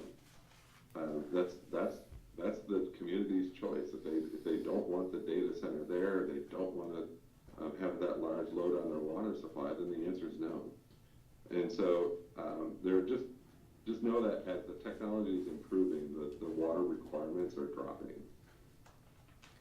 So you made that comment that from an energy standpoint, they are able to estimate the usage because they have a large provider versus all the residential, but won't still that cost up to the residential because of the demand of more electricity? Well, it lowers the cost, if you will, isn't so much about the generating cost of power, it's the risk to the operator trying to figure out where they need to get power out to the grid. And so as an example, let's say there was a really cold winter storm and the energy company hadn't planned on that. The challenge is on the spot getting power to that community. But if they had always been a large load community, the power company would have known already that they need those lines serving at that level of power to the community. So if it's just the community on that grid, and is it spike like that, that's where the power companies are caught by surprise. But if it's always operating at a larger load level, the community's power draw is nominal compared to that larger load. So is there statistics that it increased residential energy rates? Because I think the challenge there is that there are other causes for energy rates going up. So there's a tendency to point at data centers and say that's why. But in Kansas, there's that firewall between data centers and the residential. It's written into law that the data centers have to pay for their own infrastructure. I think the challenge is that, particularly to Kansas, is we have energy availability that's trapped in the system. So in some instances, we have solar and wind that can't get out to the grid because we don't have the demand there, or the demand there. And so if the data centers are in those communities, it actually gives those cheaper sources of energy a place to flow. If that energy can't get out to the grid, then you're looking at the use of coal or nuclear in order to provide power to the grid. And nuclear is much more reliable, but it's also more costly to deliver power to the grid. So these clean energy initiatives and the elimination of coal, creating shortages and having trapped energy from the wind and the solar side, it's a very complex equation. So I wouldn't want to mislead anybody by saying your energy rates are going to go down. But I also wouldn't want to mislead them by saying that the data centers are the reason your rate went up. Yeah, specifically in Ottawa County though, we don't have any wind or solar, so we don't have any unused energy to offset. Well, and that's where the grid comes in. So you are served by the Southwest Power Pool grid, and what happens is if the demand's not in the right part of the grid, it gets trapped, so to speak. So wind and solar in other parts of the state, if there isn't a demand for it, it gets stuck where it's at. And that's the cheapest form of energy on the grid. It's like energy pricing on the grid is solar. Wind is right behind it. But if it can't get out onto the grid, then we're on the other side of the coin using coal and nuclear. So it's part of a what they call load balancing and trying to make sure that the grid is serving all the communities with cheaper power. Where's Southwest Power Pool? Like what all is included in that, if you say we're in it? So the Southwest Power Pool runs from the southern North Dakota down to Austin, Texas, roughly speaking. It includes the eastern parts of New Mexico and the western portions of Arkansas.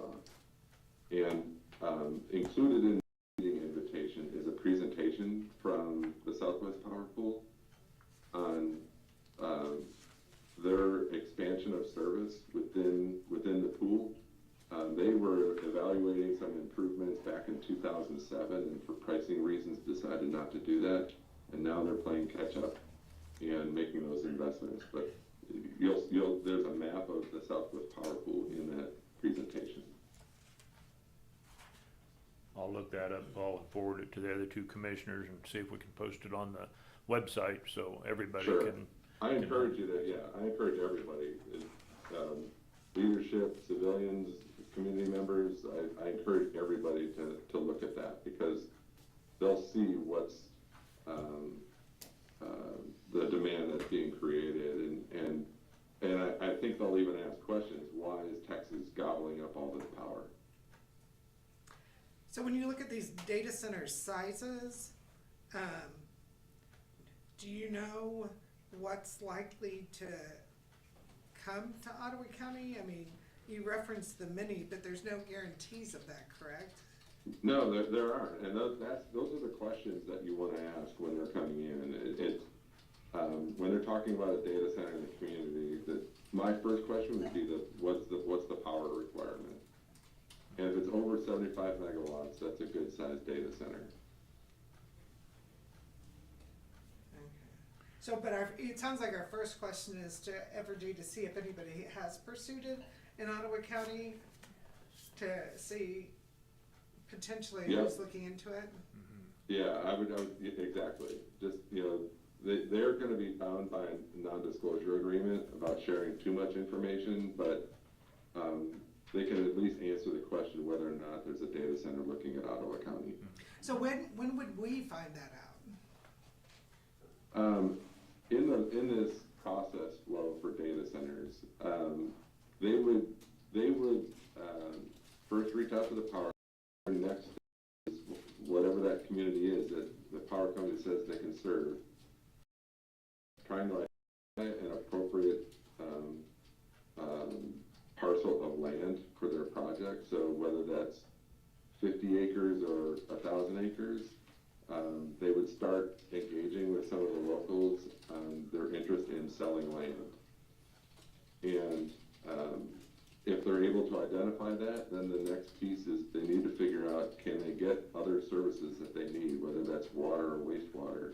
And that's where they reach out to the local communities to see if they can get that service at that location. In an air-cooled situation, Paul, do you have a requirement on what would be the requirement for water in an air-cooled data center of small to medium size, I guess?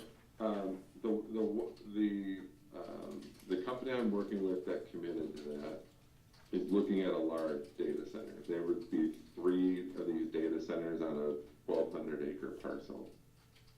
And they said that the water use that they had was the equivalent of a 150 room hotel. Okay. So, but that is a larger data center, so they would probably make that investment to go with an air-cooled rather than a water-cooled. I mean, will the smaller ones more likely go to the water-cooled? You know, that's a great question. And I can't say that they would be more likely to do that. You know, that decision on water-cooled versus air-cooled, a lot of that is how old the equipment is. So these smaller data centers are usually doing something for a specific company, let's say, or it's somebody that's new to the industry and they're kind of building up their portfolio of data centers that they have.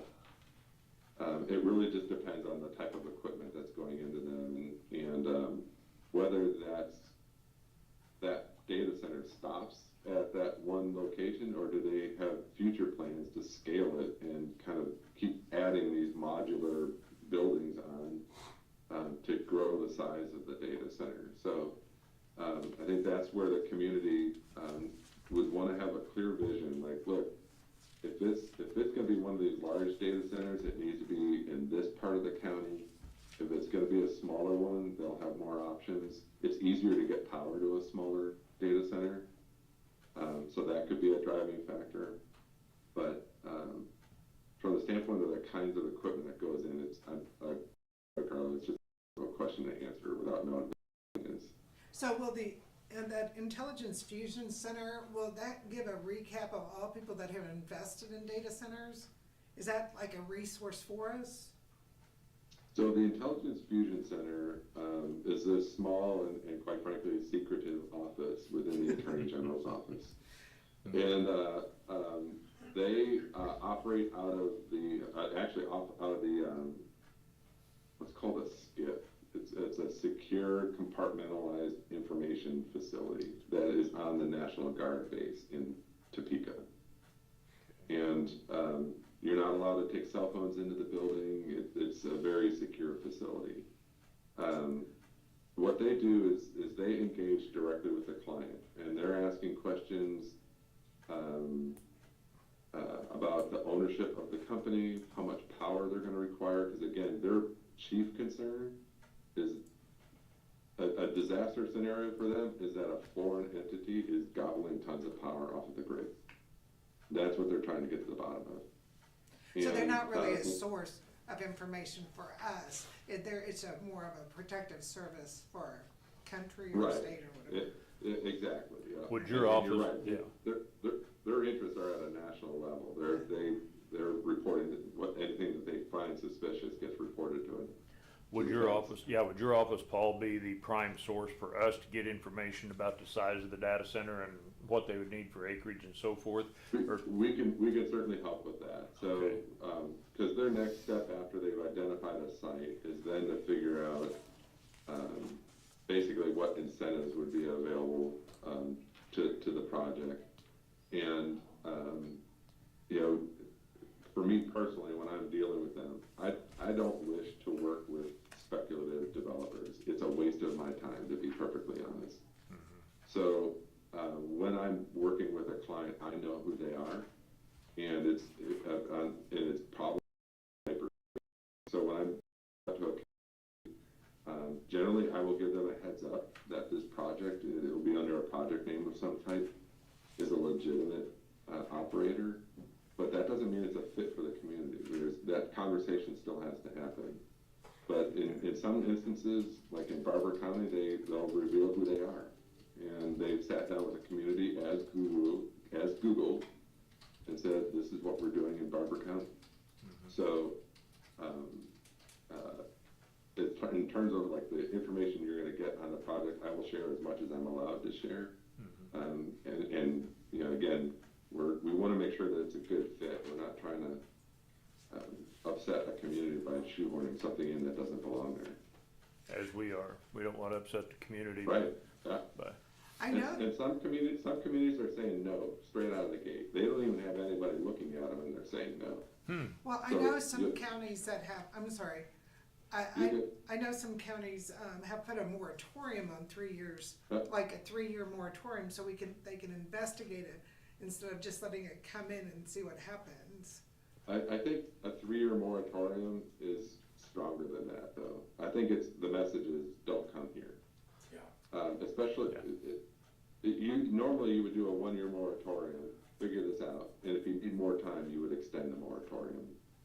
So is it wise for us to worry about zoning, like to change our zoning laws now to allow them in certain areas? Do we need to have that foresight, or? What I would do, Carla, is I would work out rather than going straight to the zoning piece, because that gets contentious too. People don't like being told what they're allowed to do with their land if that wasn't in place previously. But what I would do is try to come up with a community master plan or a county master plan that, based on where the infrastructure is today, these are the areas where we're interested in seeing light industrial, heavy industrial. Oftentimes data centers were included in the light industrial side, but you may want to come up with a whole new category of data center interest and what size the county's willing to absorb. You may want to, I wouldn't necessarily put a limit on data centers, period, but you might want to limit them on their size by virtue of the megawatts that they're consuming. And I think you had mentioned to me in a previous conversation that the company you were looking at or had in mind as a prospect for Ottawa County would begin construction 2030. Correct. Land Yeah, negotiation. That's a great point, Dwayne. Thank you. So when they're trying to site these data centers, they have what I would call an order book. And I apologize, I need to jump here in 1 minute, but they're trying to fill an order book. So, and it's like in 2028, I need 30 data centers. In 2029, I need 42, and in 2030, I need 57. So they're looking over the horizon. These projects used to be competitive. If it doesn't go to this location, it's going to go to some other state. Now the demand is high enough that they're going to go to wherever the power is available. If the power is available and the community is interested, it's really not a competitive project. But it's stacked in an order book where what we're talking about is filling an order for 2030. Paul, I do have a quick Mm-hmm. question before you have to go on if this would entice a small modular reactor to come and kind of co-locate to stabilize the power grid in our area, if that would be an asset in consideration, That's happening more and more. So there was a big announcement. It's public information that TerraPower is looking to locate a small modular reactor here in the state. It's 365 megawatts of power, and we're looking for a location for it right now. Mm-hmm. And recently, Meta placed an order for 8 of those reactors, and many of those are going in an Ohio like super campus that they have. So you're right, these larger data centers, and this is usually it's a signal, it's Meta or Google or maybe even Amazon, when they're bringing a data center in and they're talking about bringing their own power. It's basically a way of, it's a large project of what they call behind the meter power generation, and any surplus that they have is then available to go out onto the grid. Is it feasible, you think, to have a SMR online by the time frame of a data center of 2030, 2032, in that time frame? If we're looking at like 2032 or 2033, probably, yes. Okay. The smaller facilities are easier, faster to build than anything like Wolf Creek took forever to build because of its size.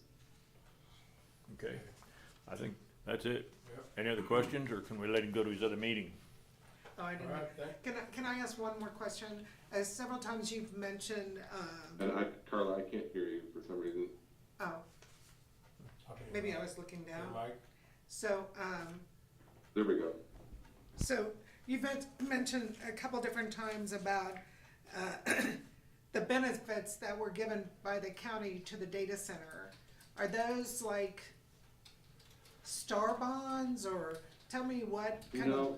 No, that's a great question. So a data center is a data center that costs more than $250 million has options. They're gonna look at either to go in the SB 98 route, or they're gonna investigate something like industrial revenue bonds to finance the project. So if they decide the industrial revenue bond side, that's where they would be working with the community to get those approved. Okay. Lots of great information here. We'll process for a while, Paul. Thank you so much. It's a lot. It's like drinking water from a fire hose. I get it. This is a complicated industry. There's a lot that's there. But, you know, when people are concerned about it, the irony is not lost on Meta, by the way, that Facebook groups are being organized to fight data centers from Meta. Yeah. So they're kind of using their own tools against them. But it's, I understand the concerns and the anxiety, but it's really important to understand what kind of data center we're talking about before we plant our feet. Right. Got it. Thank you very much. We'll be in touch, Paul. Thank you, sir. Thanks so much. All right, we'll see you. Bye-bye. I didn't know there was a time frame. Did you say? He had a 10 o'clock hard appointment You he knew had to that? get to. Yeah, well, Did he announce that? I'm sorry. well, he did to me when we had to push him back 15 minutes. Well, it sounds like we need to first see if anybody's already looking at us for that possibility. Yeah. And it also said that they usually go through the economic development person, so it sounds like we also need to ask Katie to No, give us. that was Evergy Economic Development that he was talking about. Oh, Their it was- officer, yeah. It was No. not No, not our local. economic development where they would reach out to us. Yep. Okay. So have you already done that, Dwayne? No, I have I not. was just curious. I just kind of wanted to get all you guys up to speed, kind of throw it out there and see what sticks. Good job. Did you guys wanna call Truett up, or do you want to just go on with who we have? Let's go with what we Is got. Truett gonna be here the rest of the day? Is he normally here on? I don't have a schedule, I don't. Let's go with, So we Chris. didn't do, just to catch up, we have not done number 4 or 5. And Right. then next up is 7, but we could go past that if you'd like. well, let's do 8. Okay. Solid waste discussion. You running this, Dwayne, Pardon me? you wanna run this, you running this meeting? Nope, you're here. Go for it.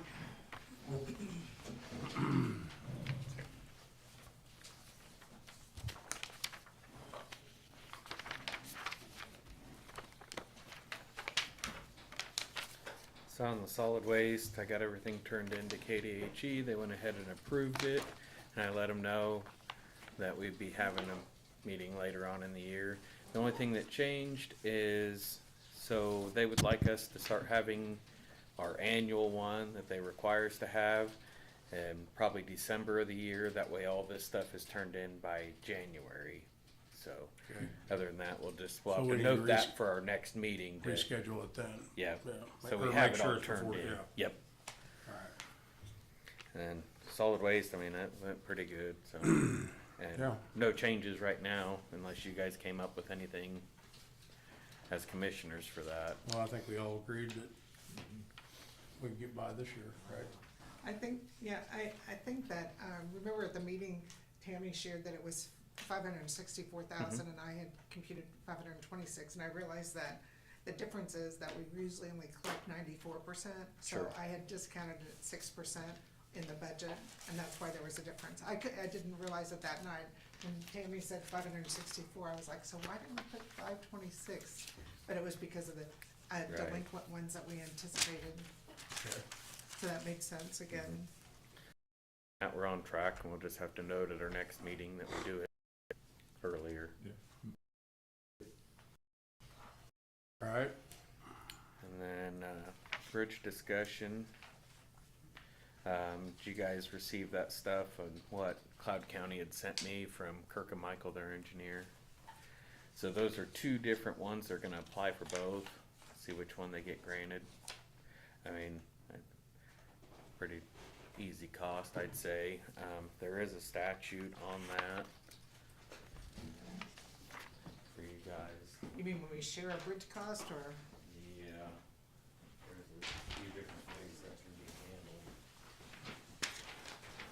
Thank you, Jason. Oh, I already gave it, yeah. So, I mean,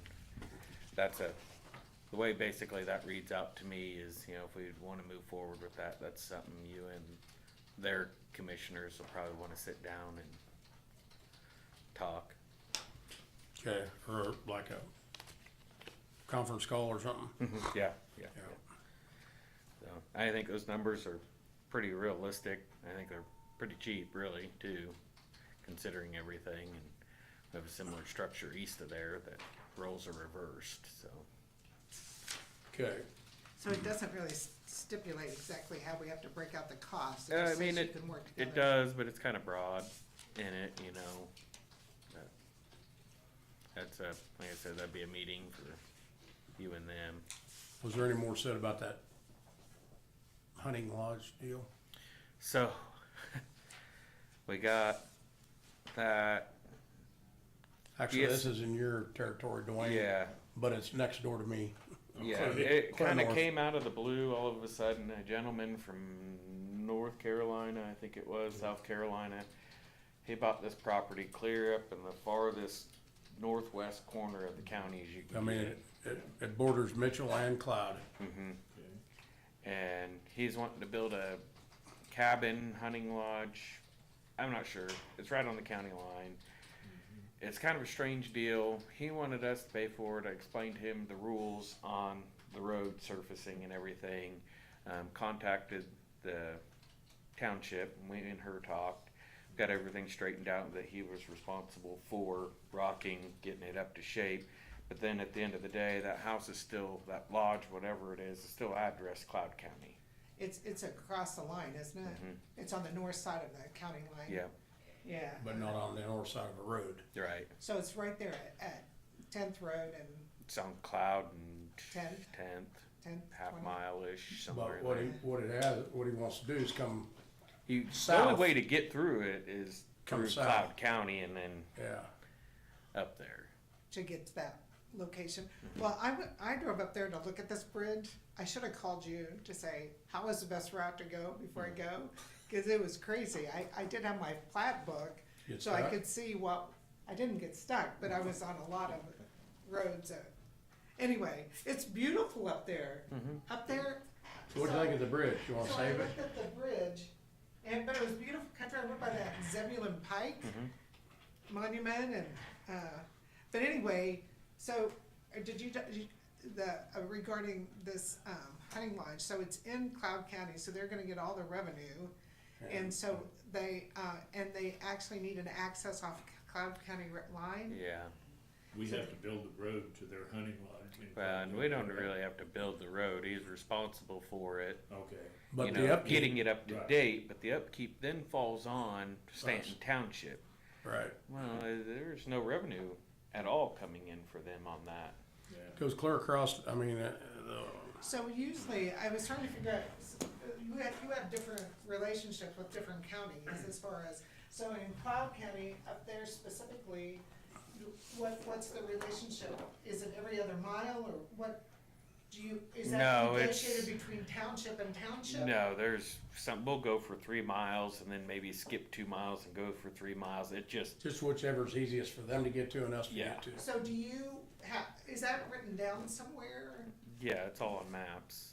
It's on the maps. So based on, if they're gonna put one right there, is this well, this shows that one's vacated, it must be between, Yeah, or it's is it for, on the vacated lane? no, it's Is it on beside between it? 10th and 20th, Okay, I believe. and so is that in this agreement or whatever, is That that is an our area road. we maintain? Yes, So we do maintain, so Stanton, because it's not a county maintained, it's a township maintained? well, they supply the material for it, yeah.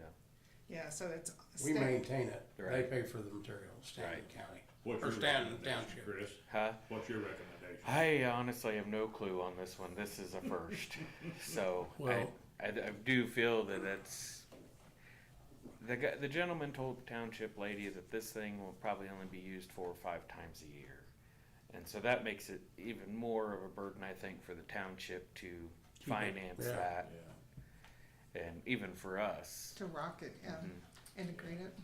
How, yeah, I mean, there's people in Cloud County right now that buy their own rock. Yep.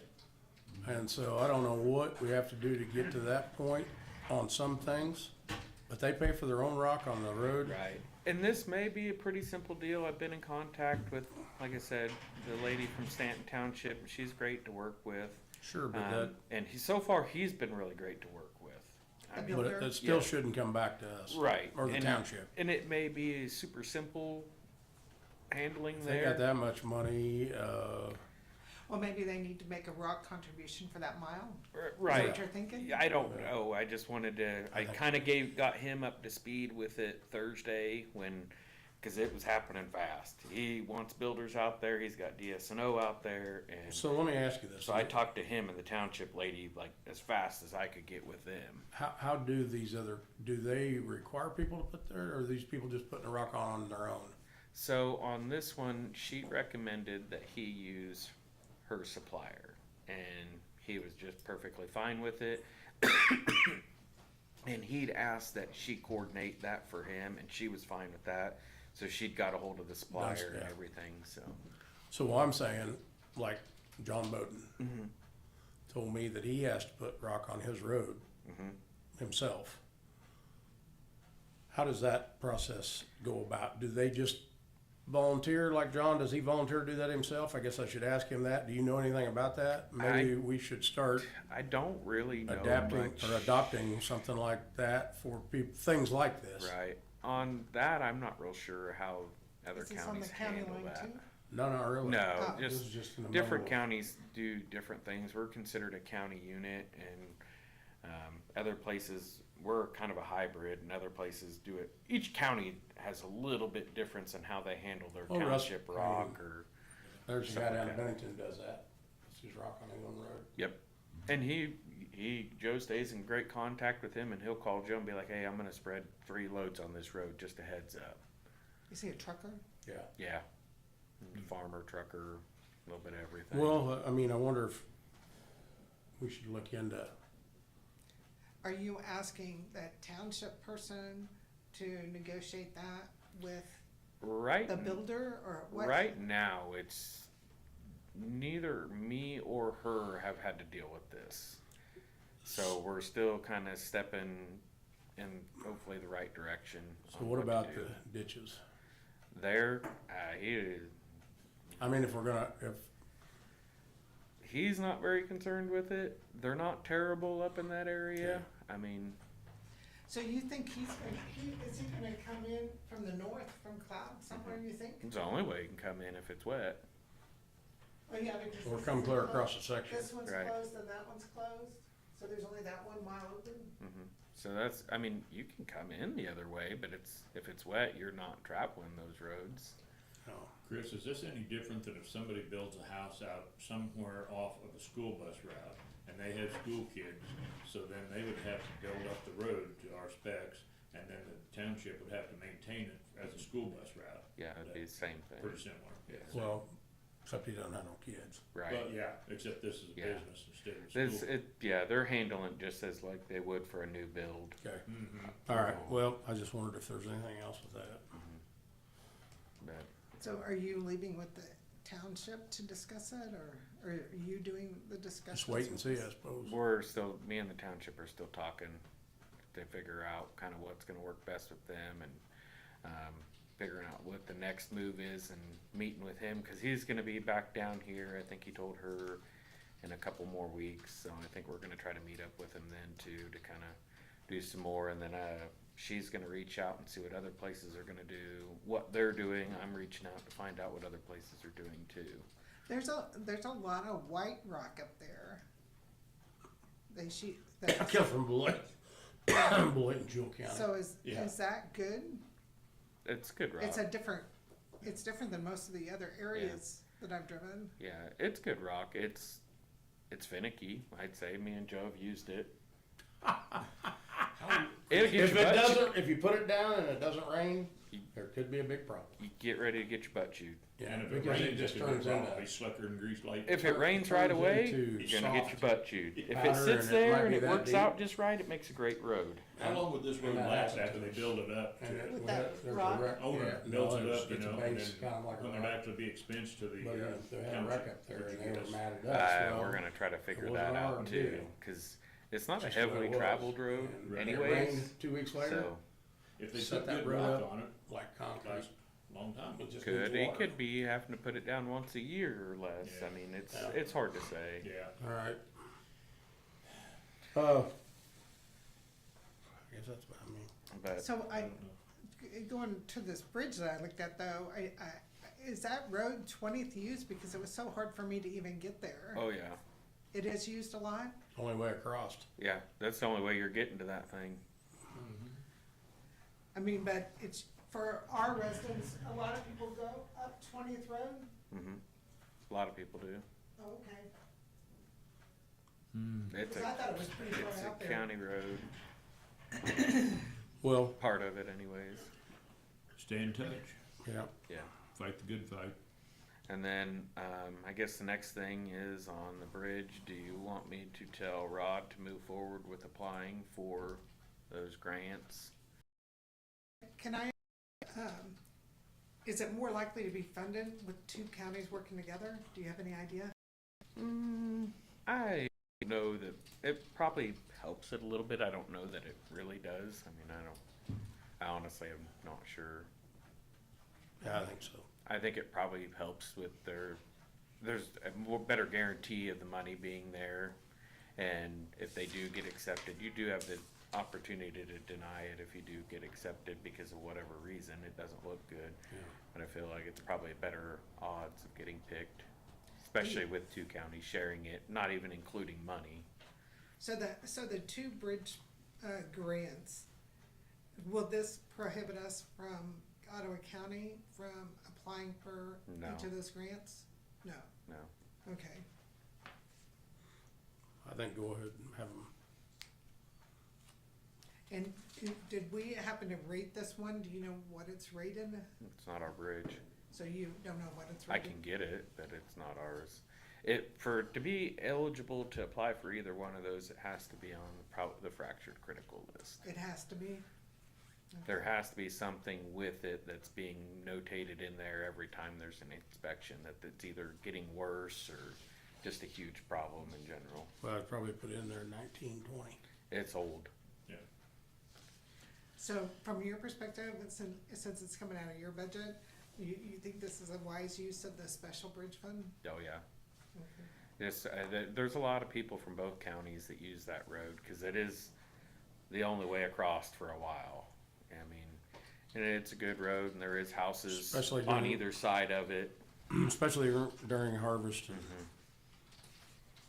I definitely think it would be huge. And then, like I said, it may be 10 years down the road, it may be 1 year down the road that we have a similar issue on another bridge. It gets plenty of traffic as well. Thing about that bridge there is that creek's too deep to do anything but other than put a bridge on. Oh yeah, it's huge. So do we have a 5-year plan to address our issues with fractured and critical list? You can't really make a 5-year plan out of something that is determined by the state of whether you're gonna get accepted or not. And they determine whether it's getting worse or bad, you know. Yeah, So they evaluate our bridges. every year. And so how many bridges do we have on the critical fractured list? 9, I think, currently, but they're doing bridge inspections as we speak. Okay. And I mean, there's also the thing is, And you can get one there's added by taking out. super weird things out there. There is one in there that me and Joe thought would be a good candidate to apply for, and the engineers were like, "You'll never get accepted for that. For this reason, like the bridge is just fine." Even though they graded it Mhm. fractured?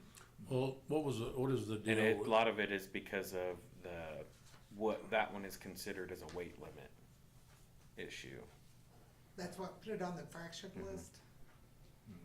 So at the Catholic cemetery, there was talk one time about us fixing that on our own because it's take is up. If we do that, what is the switch off? Is there a switch off? Yeah, I can't remember the numbers for exactly, but there's one of these, there's a few of these that you can apply for a bridge. Not that bridge, but you would designate that one or another one that's no good, you know, that we're either gonna take out, put culverts in, put a low water, you name it, and you get funding starting at whatever percentage of that bridge is worth to go towards another grant. If we do it, and it wouldn't If take we much do it to- ourselves. Yeah, it wouldn't take much to do. Yeah. the And that ones. one's been on the eye, and then we have another one over by Wells that's kind of been We don't wanna make the similar. Catholics mad, we better. Right. Where is this location of this bridge? That one he's talking about? Yeah, the one, What is that? No, Nine- you talk, the you one, talk, Chris, you're talking about, right now, or the big one we're talking about? the big, over Solomon River? Or No, what big one? the one we talked about first, or the one I just brought up about No, Catholics? The first one. Okay, That one is on Cloud and 20th. Yeah. Okay, So this is, okay. I That know. goes with the land and road, bridge, all that, yeah, it's all tied together. Grant. Okay. So I've never been up there Daniel's before. grant. Yeah. And then over here, is this the high point of the county? Go to the. Yeah. Where that Bob Zebulon before the Pike building went? went I don't know that it's the high point, but there's a north.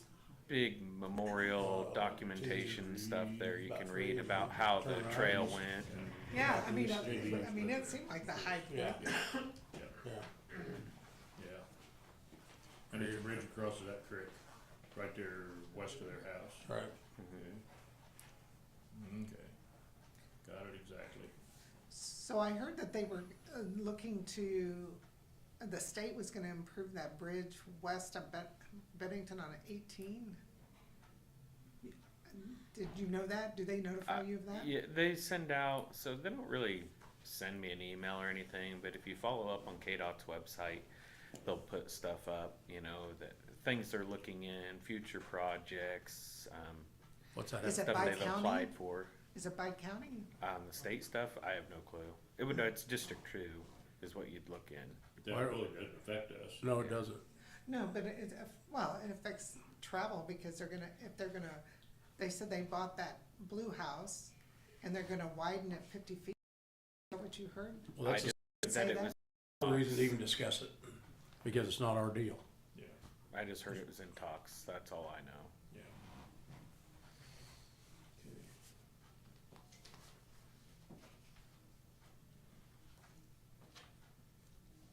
So I also heard that there was the railroad crossing on Coronado between 210 and 220, that one of the railroad cars went off when there was snow.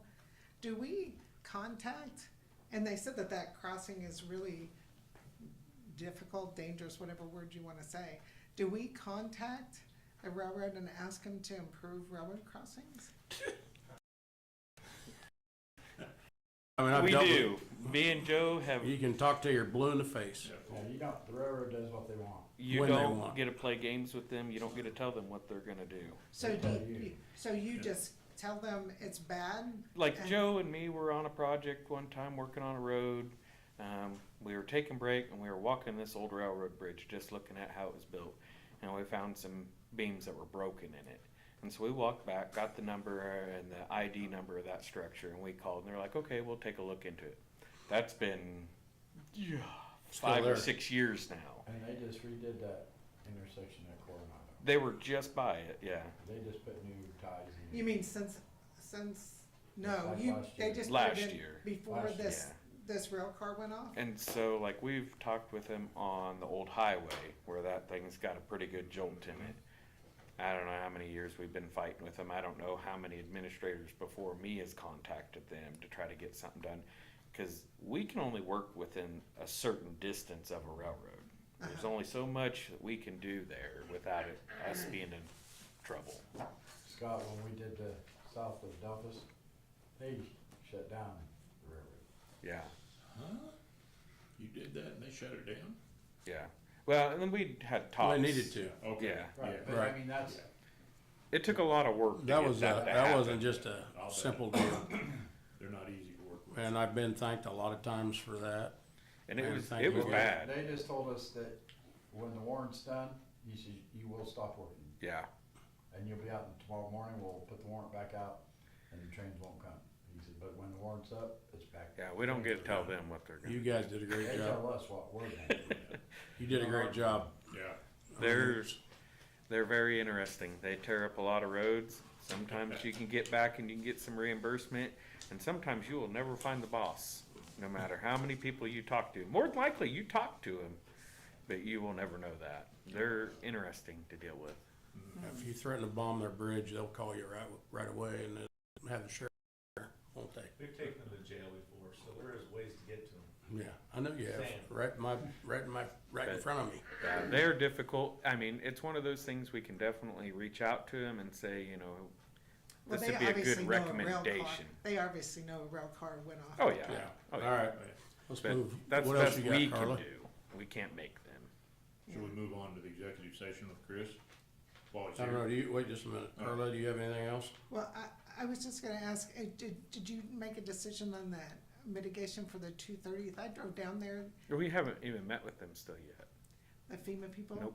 That's not till Jason actually sent me that either today or Friday. Oh, I thought For you the had to meeting. be ready to, I thought you I've had- got numbers for it, yeah. But, Uh. I mean, other than what they're gonna look for in it, we don't know yet. So till we you, meet with you, are there 2 areas on that 230th? That Yeah. Yeah, and so, so you have it all worked up and you're just waiting for the next step? Mhm. Okay. And that doesn't move fast either with FEMA, No. about like the railroad. Yeah. Okay, Sorry, Commissioners, one thing real quick. Chris had a question that we haven't answered yet. His question was, let me find it on my notes. Oh, if you want him to go forward with the grant. Oh, yeah. Yeah, You guys do? Yes, yeah, Okay. absolutely. Okay, sorry, I just missed that. all right. You mean applying for this funding?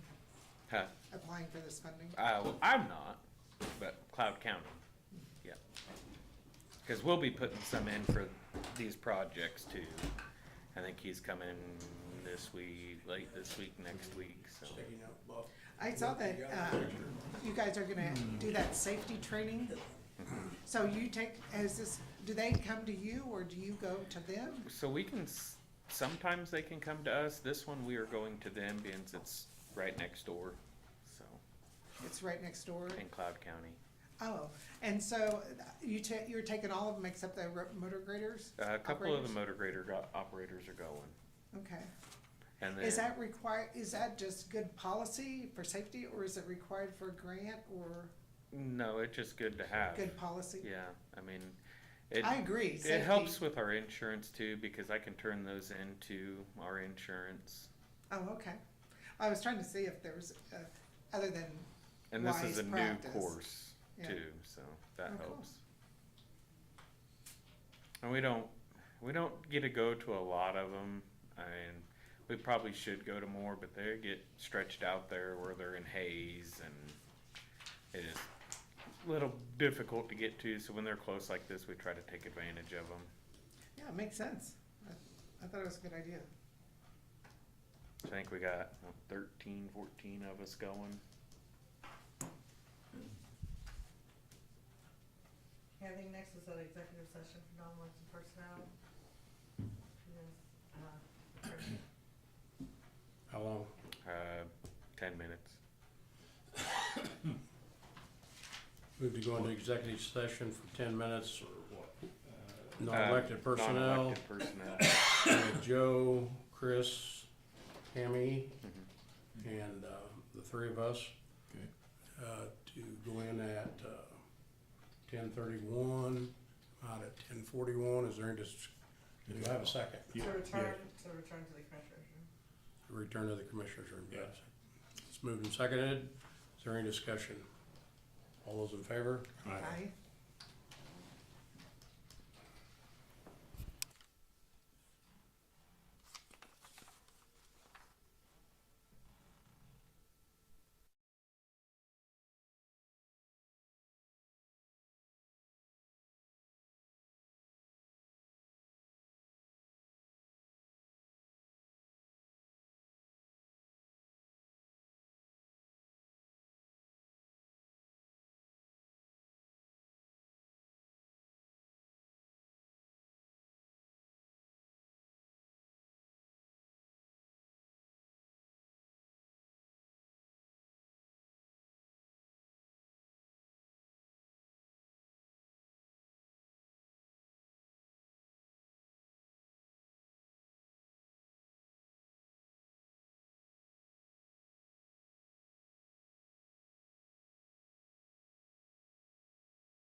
no decision made.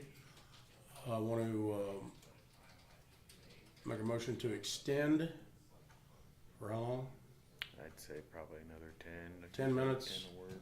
From, 10:43 to 10:53 with the same people involved. Do I have a second? Yes, second. Moved and seconded to extend from 10:43 to 10:53 with everyone else involved that were in the first one. Is there any discussion? All those in favor? Aye. Aye.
Okay, No decision made.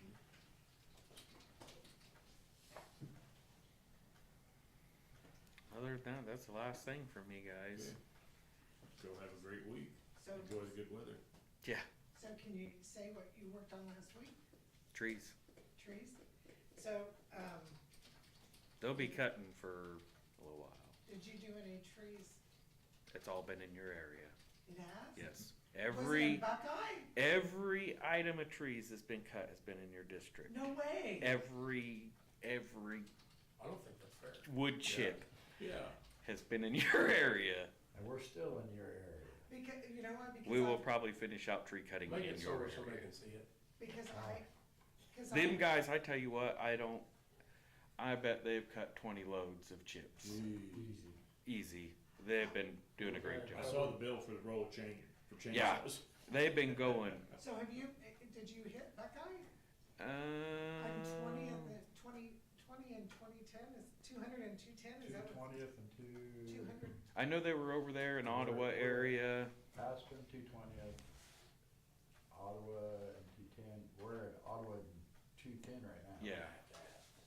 Are you at Ottawa and 210? Yep. That's where we're at. Ottawa Township, No, Ottawa Road. Ottawa Road. Yeah.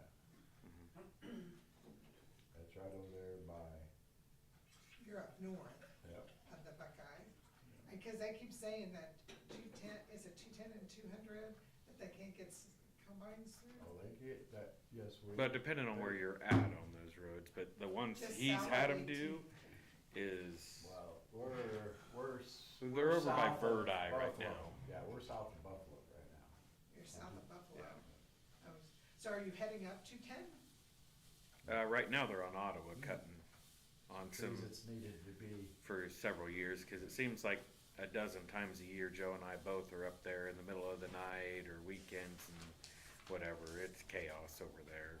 You know all those trees torn out on 230th? Did you guys do that? Or has that piled in there forever? Where, And just south of 18? is that them big cottonwoods? They're on that'd be the they're on Bird east Eye side. Road. It's on the Bird Eye Road and it's on the east side.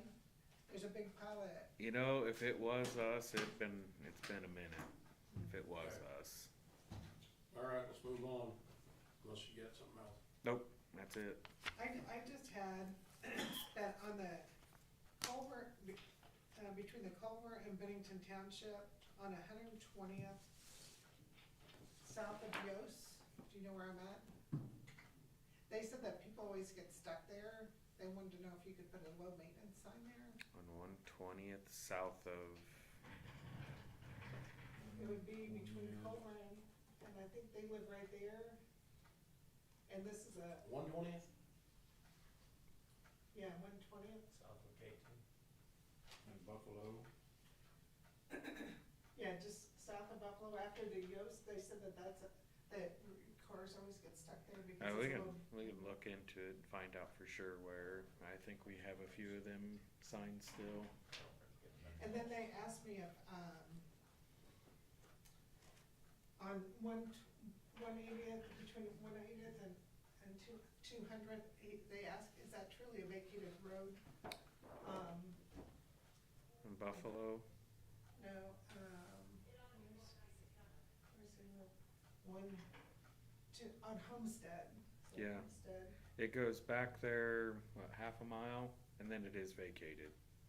And so, yeah, so right there, it shows that it's vacated on this map, but he was wondering, if it is vacated, he can put a gate up. Where, I think there's already a gate up, isn't there? He said, he thought that a neighbor had put up a gate, but he wanted to put a gate too. I would have him reach out to Chris and discuss that Yeah, with Chris. because there's a gate up there already where it's actually terminates at. So we can't have any gates prior to that. Okay. Okay, so ask him to call you. Yeah.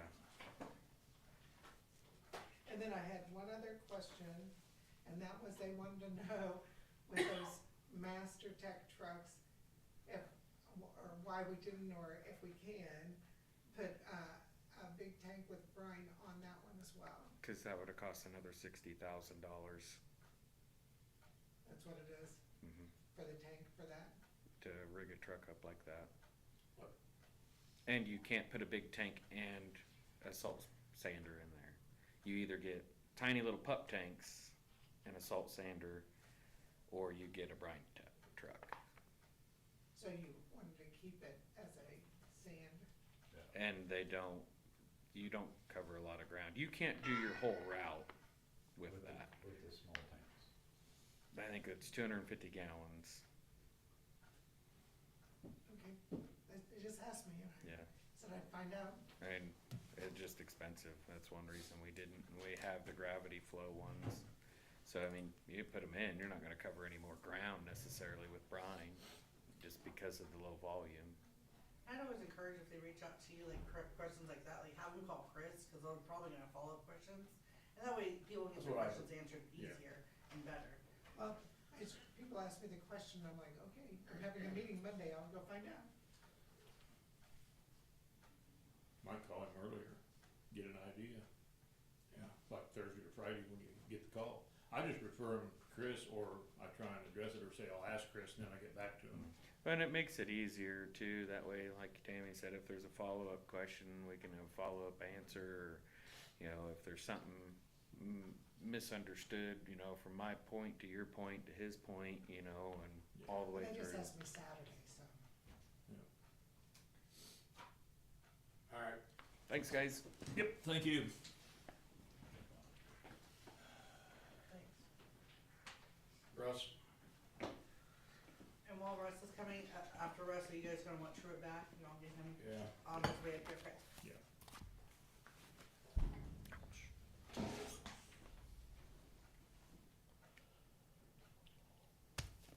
Russ, I'll tell you right up front, I had trouble getting through all the contract and the legalese, but I looked at the bottom line, and it looks like you've got a substantial savings lined up with a fleet discount of the lease.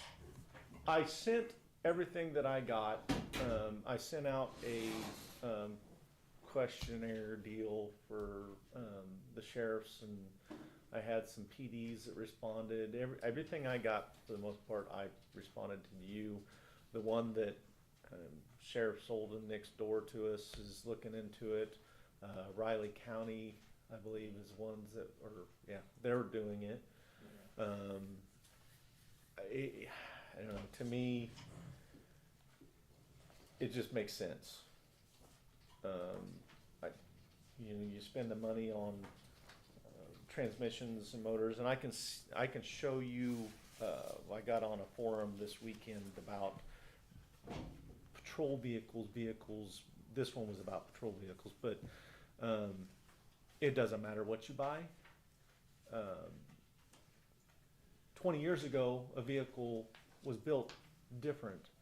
The production wasn't as quick to push them through, so the vehicles were probably built a lot better back in the day. But Probably. now that, well, I know they are. I know they were, absolutely were. They actually use a metal and stuff that lasts, that's safe, that you don't have any worry. I mean, you always have a worry, but you know, less worry.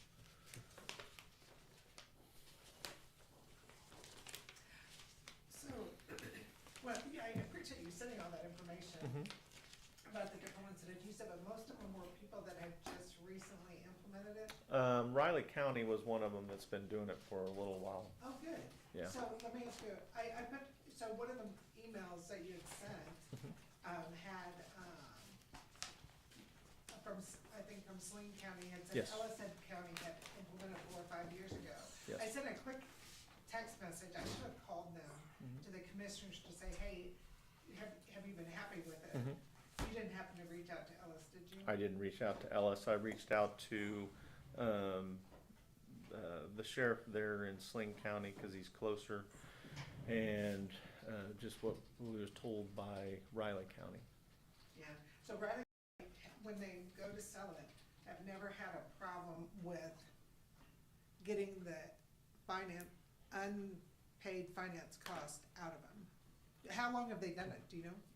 Riley County, 10 plus years. Oh, good. So, did they, when they go to sell it, you know, in the contract, it says, you know, there's this remaining financed Yes. amount, like the 35,000 or Right. whatever. Right. And had a problem not getting that 35,000? No, They've Okay, never been that upside was- down. no. That was my question. Absolutely Cause I not. figured that's, Be quite honest with you, if you can, from what we've done in the past, as far as selling either this website, I don't think we've ever, $20,000 is usually the top range for most of our vehicles for resale. yeah, so when you say that, see, that makes me nervous, because we still have that the difference between that 20 and the 35 that's on us. But if Riley County says that they can sell them for 35,000, they have a market to sell them at 35,000, then it takes that risk away for me. Right. But it's Right. the lease company that says The lease they company, take care of all right, Yeah, they they do take that, it's care of not all on that. us. Yeah, it's not on us. And Well, the only Anything to thing, do with There, us. but the- there's no guarantee, we still have, it's in our names, Mm-hmm. we're still responsible for the $35,000. If they don't sell it for 35,000, we would have to make up the difference. Yes, well, because that that's the goes back unfinanced. towards your lease from what they sell them for. I thought the 35 was. Well, that's if was they sell it, guaranteed. if they sell it for greater than. The but when you- 35, right. Right, it right, goes back right, to you. right. But right there, where it says on the Tahoe, it shows that you pay 36 payments of that amount, and the balance is 35,937. If we don't get 35,937, we will have to make up that difference. That, But and I if they're want, telling you in the contract that that's what they're going to get, then, well, they're not guaranteeing that. They're just showing you that that's still the balance remaining the on the map. 34, which one are you on? The third, I- because the newest one that I sent to you guys is 34,752. With projected market value of 43,440. Okay, so mine dated February 2nd, which one do you have? That's the one that I just sent to you guys. How much cheaper Well, is yours that than says- if you do it? Yours If says I do February it? 2nd. The cost of, let me just say, the cost for the pickup was 49. If we keep it, well, the one I'm driving right now, Now, if you Yes. go through them, how much difference is it if you do it yourself? it would be cheaper to go through them in the long run than it would be for us to spend. I know, but is there any above cost, like 49? Can No. they do it cheaper than you can do it to start with? Yes. Roughly, And it's going to be cheaper roughly how to much? start out. Well, until we find out what they're going to give us for our current vehicles, it's hard to say. But we'd be going with 5 vehicles that they would buy back from us. You're gonna initially. sell the 5 vehicles Yeah. to them to start it off? Yes, Are and that you- would reduce our 3 years to start out this whole thing. So are you, It would be. you had 2 vehicles that you purchased in 2024, are you turning those? Yep. For going forward, you don't have to worry about correctional vehicles? I'm keeping one Tahoe for corrections, and it's one of the newer ones that we just put a motor in. Because it's still got a warranty on it, plus it's got a new motor. So you only need 1 vehicle for corrections? Yes. Okay, and so, because by doing this, when you're turning these, you're obviously not gonna get another correctional vehicle. No. So that your plan is to turn them all, and then Right. at some point in time, you're gonna have to buy a correctional vehicle? Yeah. I mean, it's not, they're not putting a whole lot of mileage on that one. Okay.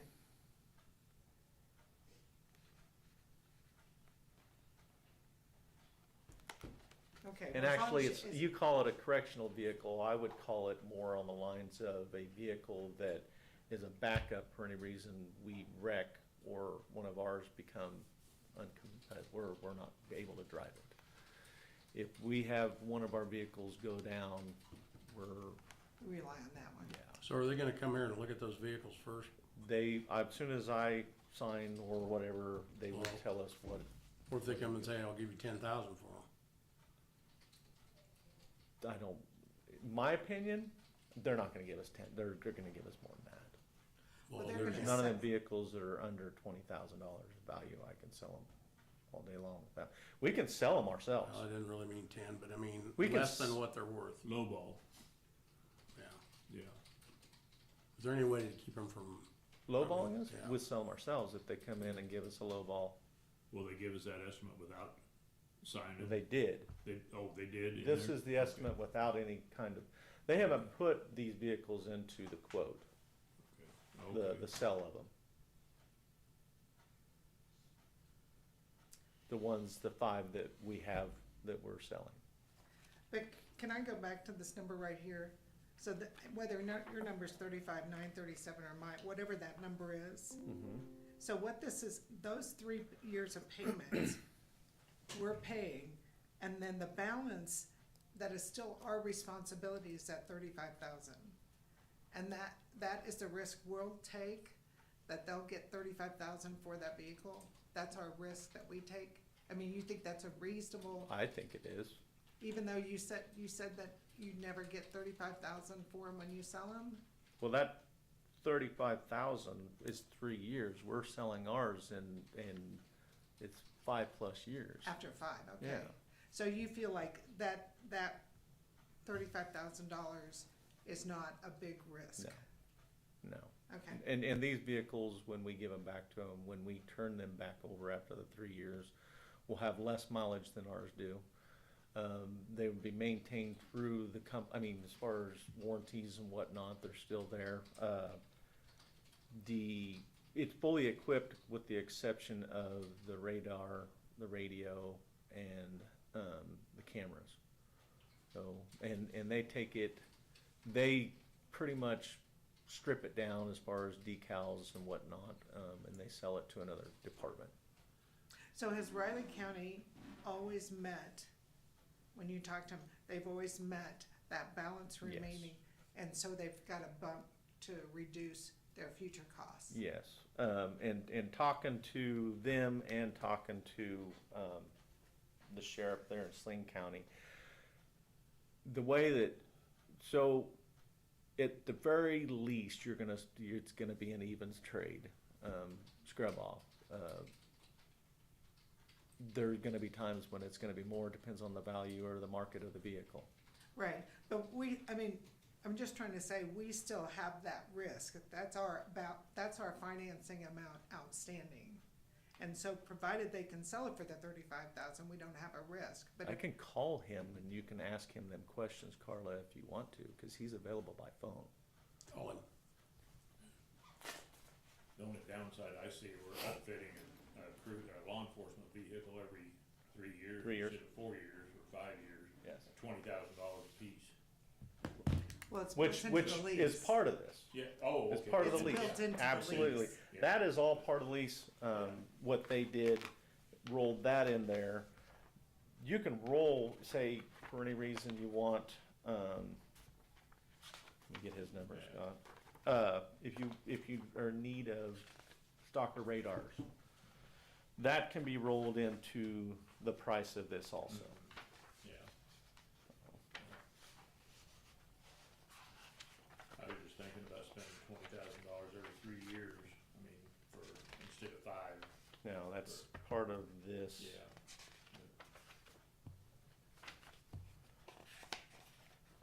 You know, when they upfit it, then when they go to sell it, will they take that upfitting out? Or do you know what happens to that? They pay the upfitter. Well, so they've paid for this vehicle, and so when you return it after 3 years, it'll still have that upfitted in it? Is there, Say that again, sorry. They take the equipment out from the outfit. for the upfit, we still will turn the vehicle back with all the upfitting on it? Yes, Okay. yes, yes. So it's likely that maybe a smaller department would pick that up as a patrol car? Is that Yeah. likely? Yeah. The other one, when he just replied, Minneapolis PD is trying to go into it. It would be 2 contracts. I did find that out. So, but, you can do road and bridge, you can do your emergency management, you could do. Oh, this is Michael. Hey, Michael, this is Sheriff Thornton up here in Ottawa County. Got you on speakerphone, and I have a couple questions from the commissioners, if you've got a minute, about the leasing. Absolutely. Okay, so you want me to take that? Yeah.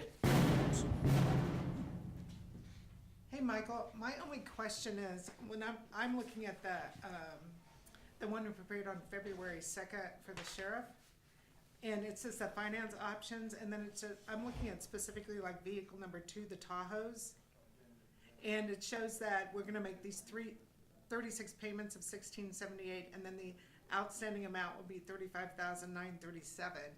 That is a amount that we as a county would still be responsible for.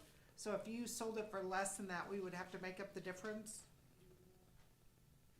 So technically, yes, but the way we do our quotes is we predict what the value of that vehicle is going to be, which is what the projected equity is, and we always try to quote worst case scenario. So even if there's more mileage put on the car, or if the car is not in the best shape, we try to do a projection that's kind of on like the lower end.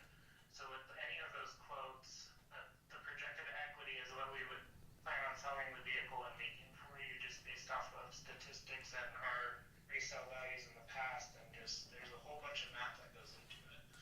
So as long as you guys would do the fleet rotation, I've never heard of any of our agencies ever like owing more. We've always been able to make a return on a vehicle sale, basically. Okay, so how long have you guys been doing this? So we've been in business since 2021, but our owner has been in the car industry pretty much his whole career. He's very well versed on fleet sales and leasing, and he works in the insurance industry, and he's been doing this for a very long time. Okay. Okay, well, I just wanted to make sure, as I understood it, that $35,937 is still our responsibility, but you're saying historically, you've always sold it for more than that outstanding balance. Yeah, I've never ever heard of us not being able to make the agency back money when we sell the vehicles. The sheriff's office would have to put hundreds of thousands of miles over. I mean, it would have to be like a 200,000 mile car, super beat up, to not get a return. Like, obviously, a car is a car. But long story short, we always try to do worst case scenario in our quotes. This is probably worst case scenario what we would get you in return. Okay, I was just trying to explain that we are still responsible for $35,000, but you're saying historically that you've sold it for more than that, so we shouldn't have that as a concern. Yeah, you're accurate with what you're saying, but I definitely wouldn't make that a concern, so to speak. Okay, all right, that was my question. You guys have a question? Did you have anything, Sheriff? One thing, Michael, we were discussing the sale of our current vehicles, and how does that work? If for any reason it's not, guys don't come in with the numbers that we want or we think that is appropriate, will we have the option to sell them ourselves, or I would assume, right? Yeah, so that is completely optional. If you guys want to sell your current units with us, you don't have to. There's no obligation to do that. Okay. It's just a free service we offer if you choose to lease, if you replace them with a leased vehicle. Well, and I don't have to worry about taking the decals off or dismantling them if I sell them through you guys, right? Correct, yeah. So we actually wind up getting more money if we leave the vehicles still put together. And then if we have to decommission them, if we can't sell them to another government agency, law enforcement agency, we do decommission them for you. Okay. All right. But as far as cost to me, I would have to pay to tear them down to sell them to another, whereas if I sold them to you, I wouldn't have to worry about that cost, correct? Correct, yep. Because we if take I care sell of them to all of anybody else, I would have to take the decals off and the sirens and everything else. Sounds like Yep. he's selling them on your behalf, right? Yes. I do have a question. Yes. In that event of our vehicles, would it be at no selling fees or 100% of the money coming back to us? I saw that in the contract and the ongoing thing of the lease, but on the initial sale of our existing vehicles, Right. how would that apply? I'm sorry, I couldn't. Okay, hear so the what question. he's asking is if we was to, go with you guys as far as the sale of our current vehicles, would there be any money that you guys would take off the top for those? Any commission? Any commission? No, so as long as you're replacing your fleet with the new leased vehicles, basically what's gonna happen is I'm gonna have you take a bunch of pictures of your current cars, and you know, within 1 or 2 days I'm gonna come back with a number like, hey, we can get you 10 grand for this car, and like that number that I tell you is what you're getting. We're not taking anything out of it. Okay, Like that's what you're gonna get. okay. And All right. Yep. Thank you. Thanks, Michael. you're welcome. Yeah. Your motion? Pardon me? Motion? Can I ask a couple more Sure. questions? So, so you have $150,000 in your capital outlay Yes, account, and you use 50,000 for your for truck. the truck, right. Yeah, so you have 100,000, so Right. that's why you're gonna get the 5 Tahoes? That's, to me, well, it's gonna be 5 right now, but we already, if we would have been proactive, if I would have figured out that this was something that would, in my opinion, be wise to do, I would have went with 6 for all 6 vehicles, but we already Before you bought the purchased. truck? Right, we already purchased the truck. Therefore, that one's gonna be a 3-year vehicle, and it's mine anyways, it might last more than three years. Mm. Cause I don't go out, I mean, yes, I'm gonna patrol, but the miles aren't gonna be quite as bad as what it would be for our other vehicles. Okay, So, at this point, the only reason I did 5 is because there's 5 officers, I see. other than, I mean, besides me. So when I look at your capital improvement plan, so are you believing that you need to continue to fund the law enforcement capital outlay account, that 091? Do you foresee that? I mean, I know that in your plan for 2026 is to revamp that dispatch area, but obviously So, that's gonna draw. We down- used quite a bit of that on the 091 for that 200, was for the, cameras and the door. 103,000, yeah.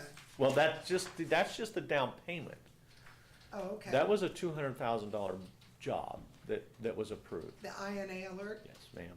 So, so you're saying, so I still showed the $200,000 in the 2026 budget. Will you have an additional 200,000? No.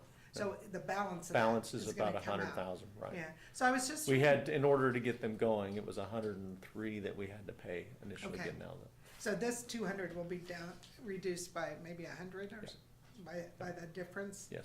Okay, so my only question is, so we're gonna obviously draw down, or you're gonna draw down that 091 account. And if you foresee still funding that, I mean, do you see that something as you wanna regularly fund? Well, it all depends on if we get inmates or population back in our jail. If we get population back in our jail, we probably would. Otherwise, do you think you're just gonna kinda have it sit there at like, it'll be down to what, like 358, just Yeah. let it sit for a while, is that Probably. your plan? Yeah. Okay, The plan is to get somebody in our jail. yeah. That's- Well, to break even. and All, people. the ultimate goal is to get something, to where we're at least turning, Break even?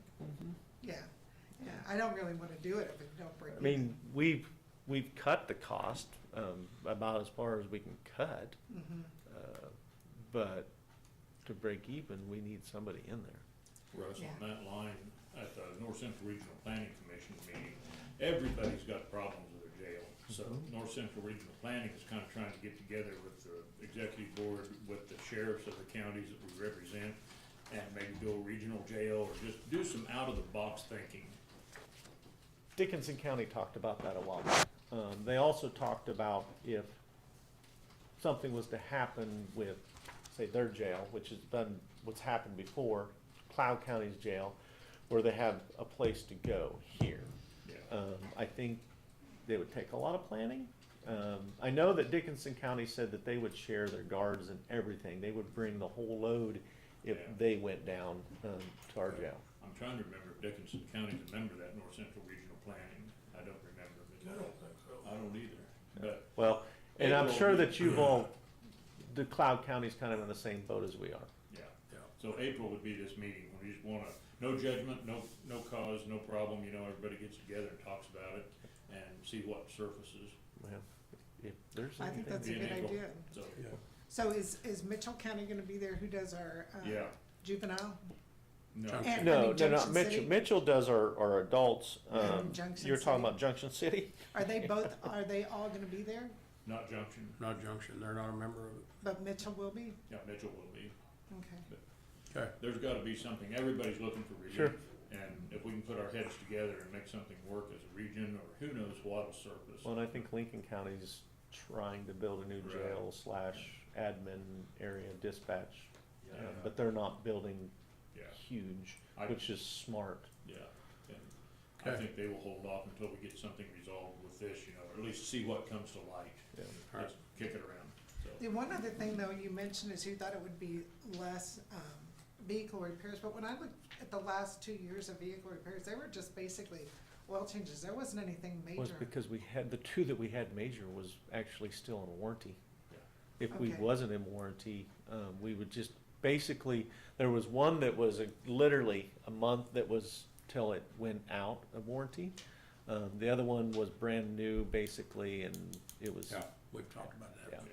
Were those the 2024s? One of them was a 2021 that we got many months ago, about a year ago probably, that we put a new motor in, and the most recent one was my old undersheriff's that we got it.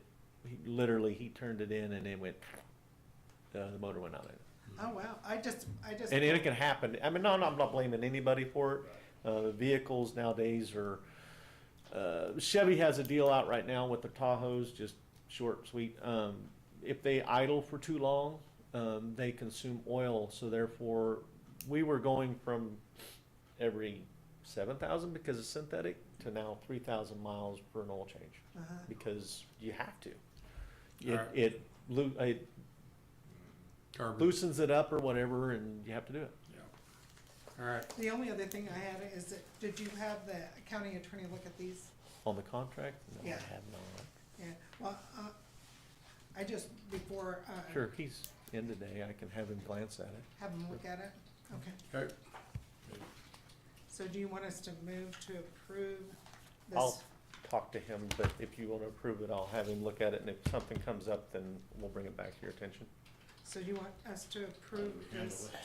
this unified fleet service agreement, subject to our county attorney reviewing it for the 5 Tahoes that you have presented? That's what, Have a second? Yeah, that's second.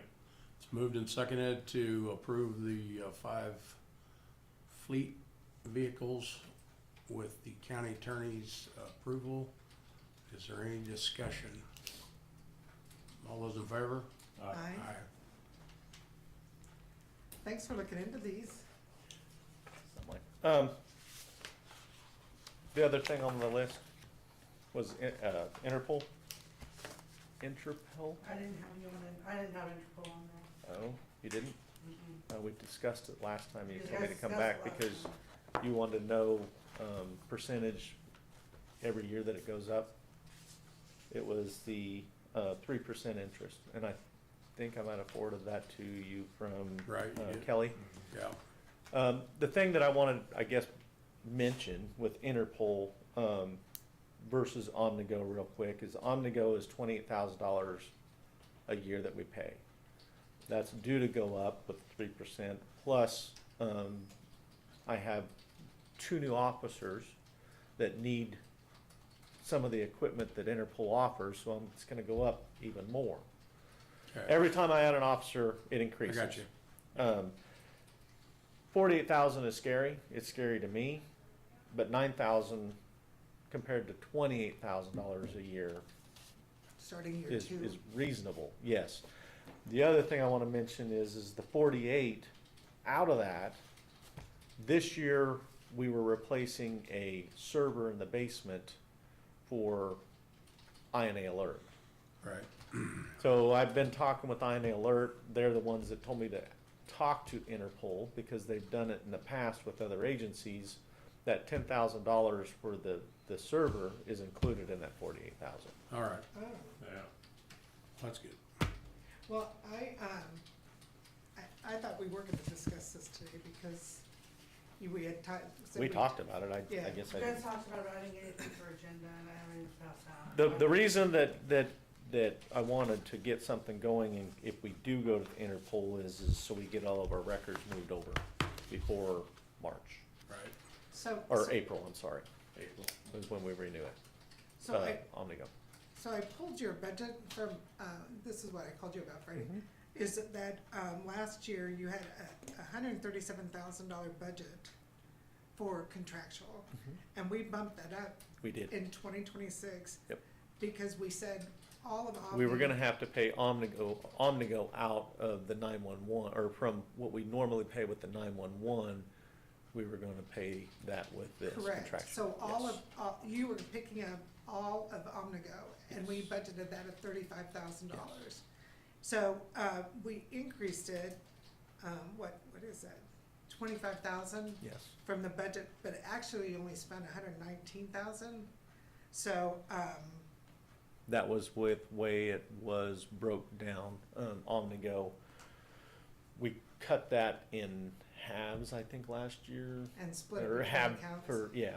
Yeah. Whereas this year, we were not gonna do that. So I just wanted to say that based on, we had 35,000 in there for Omnigo, and this is 48,000. It's 48, but you also, with that 35, you might as well count it, you could have, it's another $10,000 for the server that we have to, INA Alert said we have to buy a new server this year, and I put it into the contractual already. Yeah, so I think that, it looks like you have enough budget money to do this Interpol based on our increase in the budget as well as already including What's in Omnigo there, in there. right. So I just want, and the only thing that I did question was the Mitchell County, the actual was almost 64,000. It's in the, it's 7720. I don't Oh, know for if you- inmates. Yeah, and I Right. didn't know if you anticipated that to be a huge increase in 2026 when you did your I- budget? You never know. That's the scary part about it. Depends on how many crooked It's- people are out there. And how many I mean, the judges? way the world is going, you see an increase, I've seen an increase of the 48-hour, let's just go back. The 48-hour holds that community corrections puts on the guys. If we send them down to, because we can't hold them here, so we send them down to Mitchell County. I'm seeing a lot more of those, and we have to pay for those.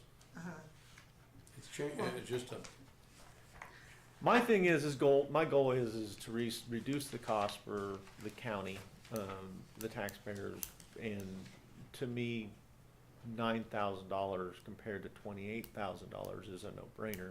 I've talked to several different agencies that have the Interpol, and they're happy with it.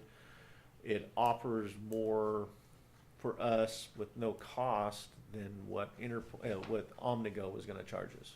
Yeah, For each I additional thing you you add to Omnigo to make it perform, to help you out with your job, it costs you more, and it costs you more. This is what we have priced for the $9,000 in the Interpol is everything that we need at this point in time. but she was talking about the extra cost, but the truth of it is, there's nothing we can do about, we can't house them for that. And it's It a would bad cost deal, us- it costs money, and Well, just based on the increase that we made in the contractual line for 2026, it seems like you could do it. I can do it. That's my Yes. point. The 48,000 would include the first year, 9,000, correct? Right. between that and a $10,000 server, we're getting down to. Where we was budgeting it anyways, which Yeah. is the 35. Yeah. It's whittling that 48,000 down to a reasonable sum that we can rationalize. Roughly $28,000. Yeah. Or, I'm sorry, $38,000. Because you take 10 off of it, it'd be 48. I mean, if we already budgeted for the server this year, I did. Oh, okay. It was part of the contractual to begin with. The 172? Right. INA Alert, or I'm sorry, Lockett was going to install that in the first place, which they were a little bit more expensive. They gave me theirs, and it was a couple $1,000 is all. But still, where Interpol was around 10. And that's installed. Okay. Motion to accept that contract, or? You still want to proceed with it? I do. Yeah, it just, to me, I went When through does it that Omega one run out? in April. And so, your server waiting till April is okay, or? Yeah. So you can make that all work? So you want us just to approve this Interpol agreement? I think so, For, as presented. The $48,975 Yeah, that's what it was. for the sheriff's department? All right, so who's making the motion? I'll make the motion. Okay, what's the motion? To approve the Interpol contract as presented by Sheriff Thornton. Can we put the amount in, please? Yeah. Okay, 48, what was the exact? $48,975. Okay. I'll You second. got that, Tammy? And I'll second. It's moved and seconded to approve the Interpol contract for $48,975. Is there any discussion? All those in favor? Aye. Thanks for your diligence, Russ. Real thing, I'm on my way out. I did research, so I listened to a little bit of you guys' meeting a couple weeks ago, and you mentioned the EOC, the emergency management, was upset about it being changed around. In my basement was where the EOC was initially when it was set up, where it was supposed to be. I still have all the equipment and stuff. He's more than welcome to come over there. It'll never change. That way he doesn't have to worry about anybody messing with it. Talk to him about it. Okay. Yeah. Yep. Excellent idea. Thank you. Yeah, well, it's dispatched and everybody else is down there, and we have everything set up, so. Yep. I'll mention it to him. Okay. Thank you. Thank you. Trip, I'm sorry. Yep. No, I just scheduled me at 8 o'clock. Well, it went south. Everything went south. Yeah, that happens. All right, resolution to appoint the Zoning board. members.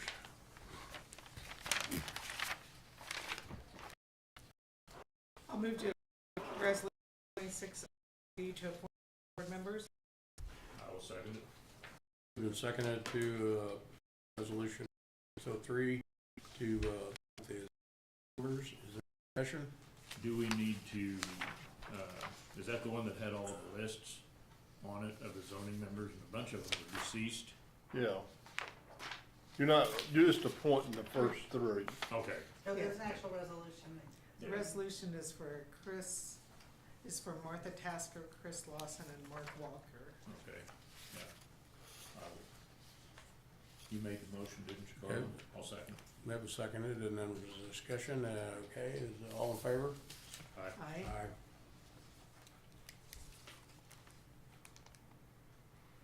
Aye. Okay, and we have a disaster relief determination for a house that burned in Bennington. There's a law that's been changed that you can, if the house gets destroyed during the tax year, you can abate the taxes off.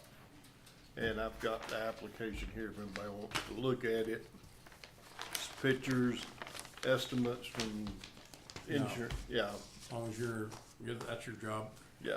So you abate the assessed value? Is that what I'm missing? I was thinking you were abating taxes. Now, if you look at the thing I sent you, they don't say a thing about taxes. Taxes, it's just we're The value, and abating it's not the assessed value, it's the appraised value. appraised value is the 100% value, the assessed Good place, value is times the .115. So we're abating only 21,000? You only had it for 43 days. So we're abating the appraised value for 43 days. Yeah. Okay, So let me see.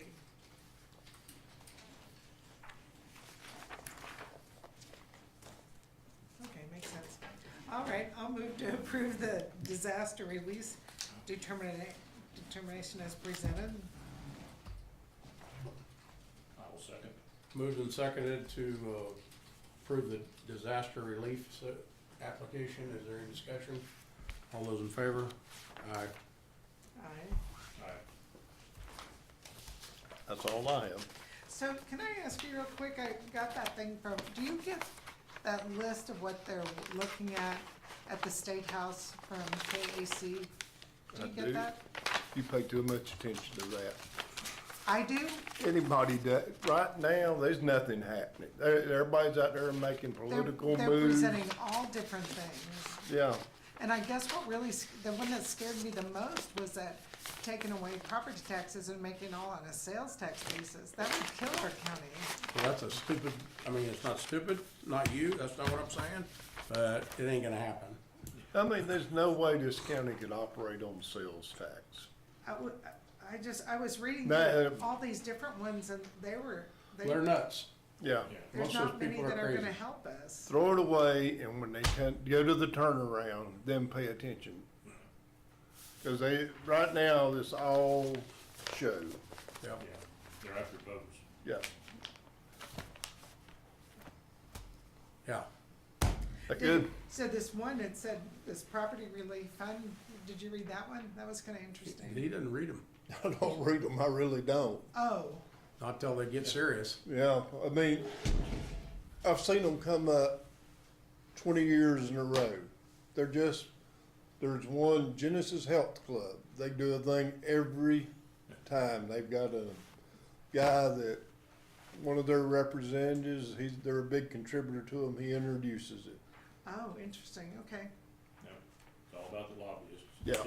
Just- If KLA or Farm Bureau don't want it, it ain't gonna happen.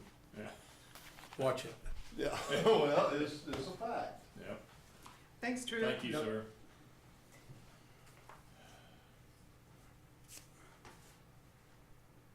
Tammy.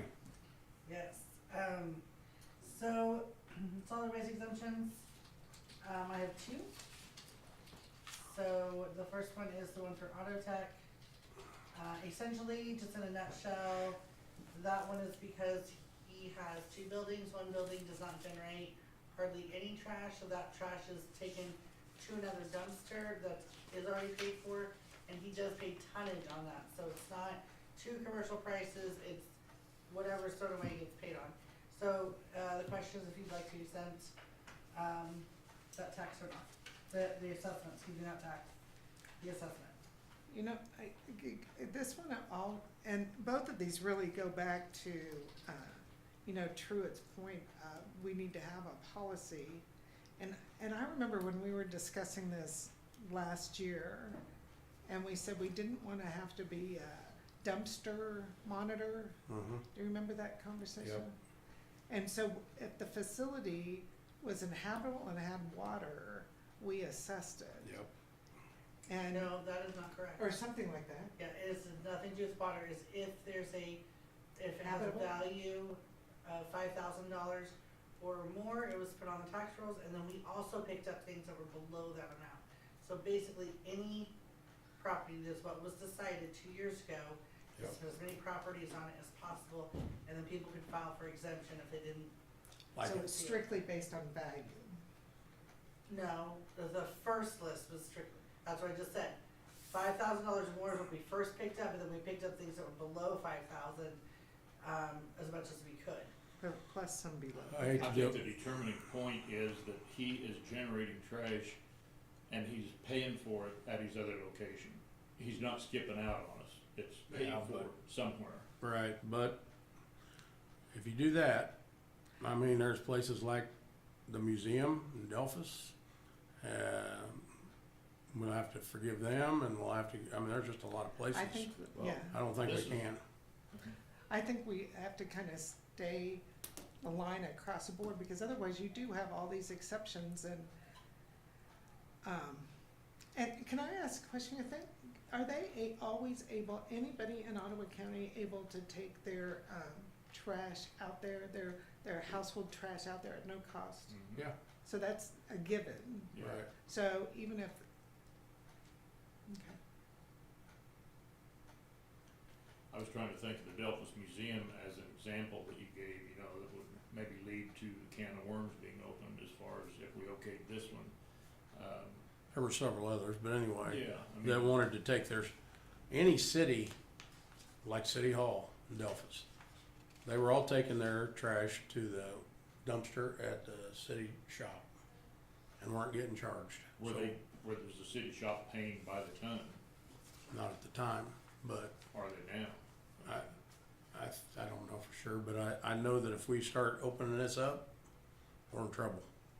Cause it's gonna domino. I hate it, but that's some decisions we have to make that aren't very popular, but that's the way, in my opinion, it has to be. Okay. I hate that, Yeah, but I what mean, I'm that's, thinking of is if somebody is trying to skate around the tonnage, if they were gonna take it to their home to where they were just paying the flat user fee, they weren't paying by the ton, you know, that is being absorbed by the residential fee. But if they're light commercial, as these guys are, paying by the ton, the trash is still getting, paid by us. They just transport it to the location where the tonnage is assessed. yeah, well, they line vehicles over there. I mean, it's a business. It just, to me, it just goes, I remember the comment saying we don't wanna be a dumpster police. We don't wanna check to see who's, Yeah, and we'll have to if we start doing yeah, this. and if we do, we're gonna have to say, well, you don't have a dumpster, oh, well, you don't have a dumpster, well, you don't have a, we don't wanna be dumpster police. Might be part of the job, you know, to be fair to people. I'm gonna give it to you. No. I think we can look at it as a reasonable request for exemption as it comes in. You know, like I said, if they're trying to combine something and we're not gonna get the revenue off of that, if it's combined into a residential fixed rate, you know, that's not good. But if it's going to be taken to another business where the tonnage is assessed and paid, I think we're not losing anything. It's not costing us anything to do that. And maybe we have to evaluate once in a while. If you wanna call it dumpster police, why, maybe so be it. But I think there's more to the story than dumpster or no dumpster or 5,000 or less than 5,000. It's what's the intent with this, you know, there's no household trash generated, strictly. And I'll point out too, we do already currently have exemptions on file. So if this is something you guys don't wanna become dumpster police, you might discuss how long you would keep those exemptions, if you wanna keep those exemptions. That's 100% to you. I mean, it's kinda sound like you guys don't wanna do exemptions, which obviously is fine, but if you don't, then we do already have some on file that I'll need to know when or if we're gonna take those off of the exemption. So, Are these current businesses that are on file now for a previous some are year? business, some are personal, some are government. So what are you saying here? If we make a decision to grant this exemption, then are we gonna have to go back through all the other exemptions? No, I'm saying kind of based on your guys' discussion, it sounds like, We haven't granted any, have we? No? yes, you guys have granted them last year and those are still in place, so yes. So there are exemptions currently One. in place, Church? no, there's more than one. I could not tell you the amount, I have a folder full of them. You know, in the future, maybe we should look at them every year, have people have to file an exemption every year, so that we try to be consistent Right, every year. consistency is the key. So, Well, let's table this and look at those yeah, I agree. and Get see what rid we of have. all the exemptions. Yeah, But, so it's too late though for us to do anything about the Right. exemptions from prior years. Right. Right, right, but that would give us a guideline of what we've done. what we've done in the past and what the rationale was, if we remember. I only remember one. No, there's several. Okay. I hate to keep kicking it down the road, but we better. Talk about next week, Yep. Yeah, we need to move. and I'll bring in. Table it.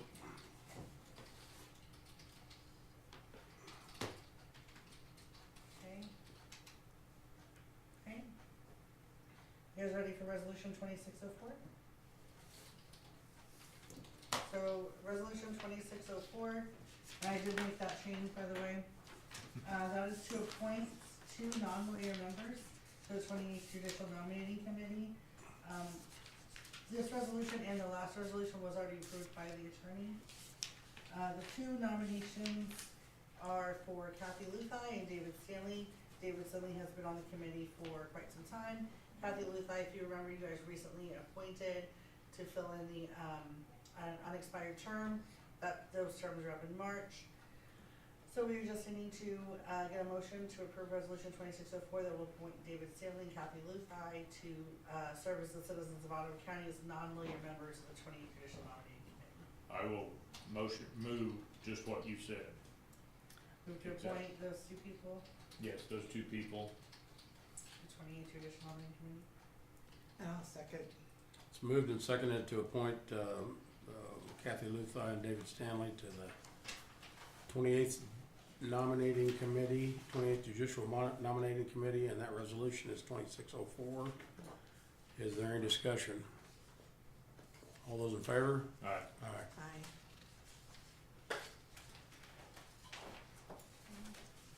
Next is the consent agenda.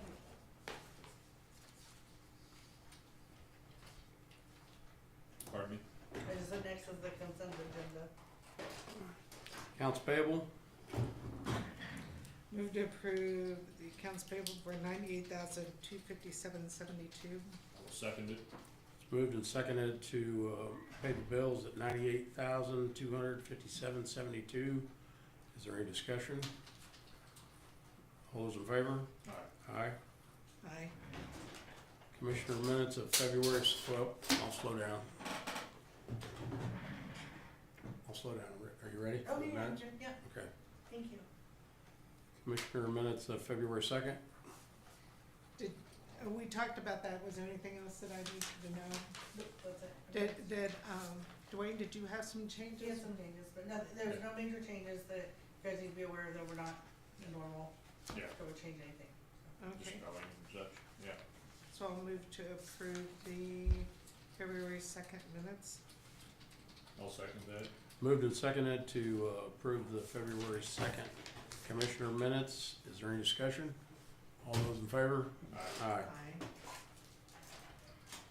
I don't believe there are any AAEs. What's that? I don't believe there are any AAEs this week. Out-of-base in the state. I don't think there were any. For you to sign. I signed something. Did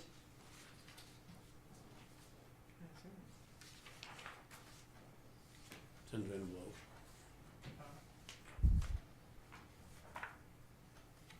I remember there was,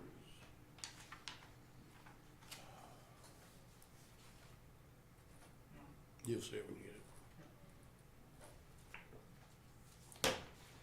and do clerk comments? No, I don't believe so. Go ahead. A couple things, I just wanna get a reminder of dates. There is no meeting next week, February 16th. So I just wanna remind you of that. But there is a, meeting on February 19th for the townships. And that's in the So- basement? Yes. So I'll be kinda going over budgets, I'll be talking about annual, 6 o'clock? yes. And, I'll have Chris, talk about a few things. The only other thing I do need, so I went about our Central Kansas Library appointments. I know that we have to have Your one, appointment? our Central Kansas Library appointment, Okay. I know we have to have one, and so I call the Central Kansas Library System.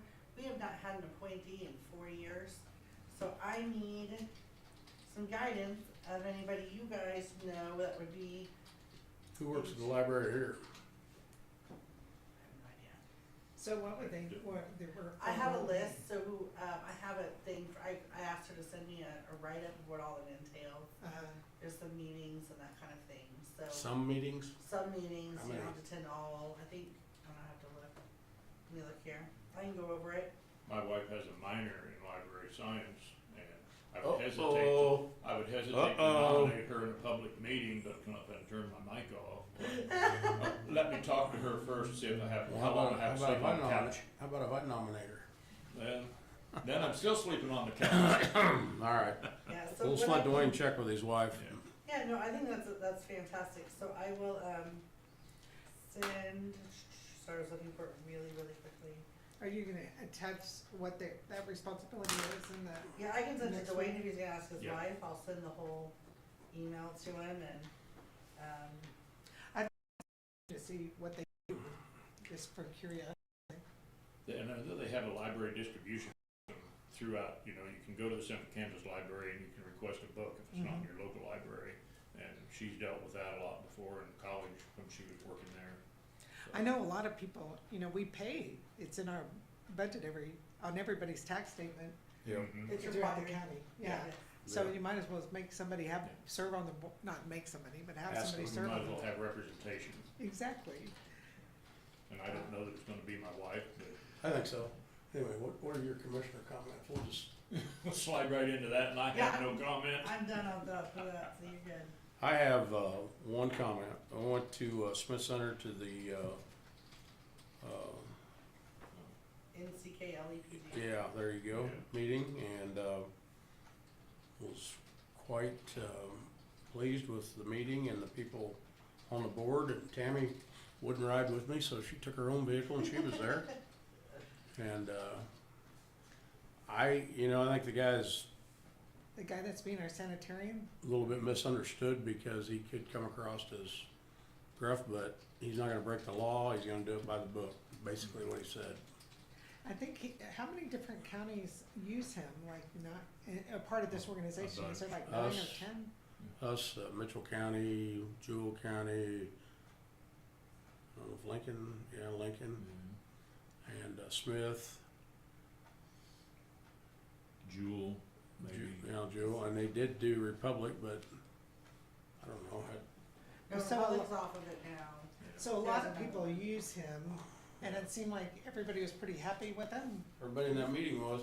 I'm sure that there's people not happy because they don't, there's people that build houses somewhere, maybe in our district, I don't know, on top of a rock ledge, and they built the house, but they didn't drill a well or do any sewer work first. And so, I was they're like, yeah, not yeah. happy because they have to have it tanked off, and it's not his fault. Yeah, drilling a well and a perk test on the soil, I always thought was prerequisites, in my mind. Oh, that's kind of what everybody at the meeting decided, it's pretty, okay, it's Jewell, Mitchell, Norton, Osborne, Ottawa, Phillips, Brooks, and Smith County. Well, I know this has reduced our cost in that area because didn't it transfer the cost of the service to the landowner? So we just pay a general fee to Right. have him represent us, or? $1,500, Yeah, and then the person who's having the work done has to pay, yes, and that kind of makes sense, instead of having it spread to everybody in the county. yeah, it does. And we by far,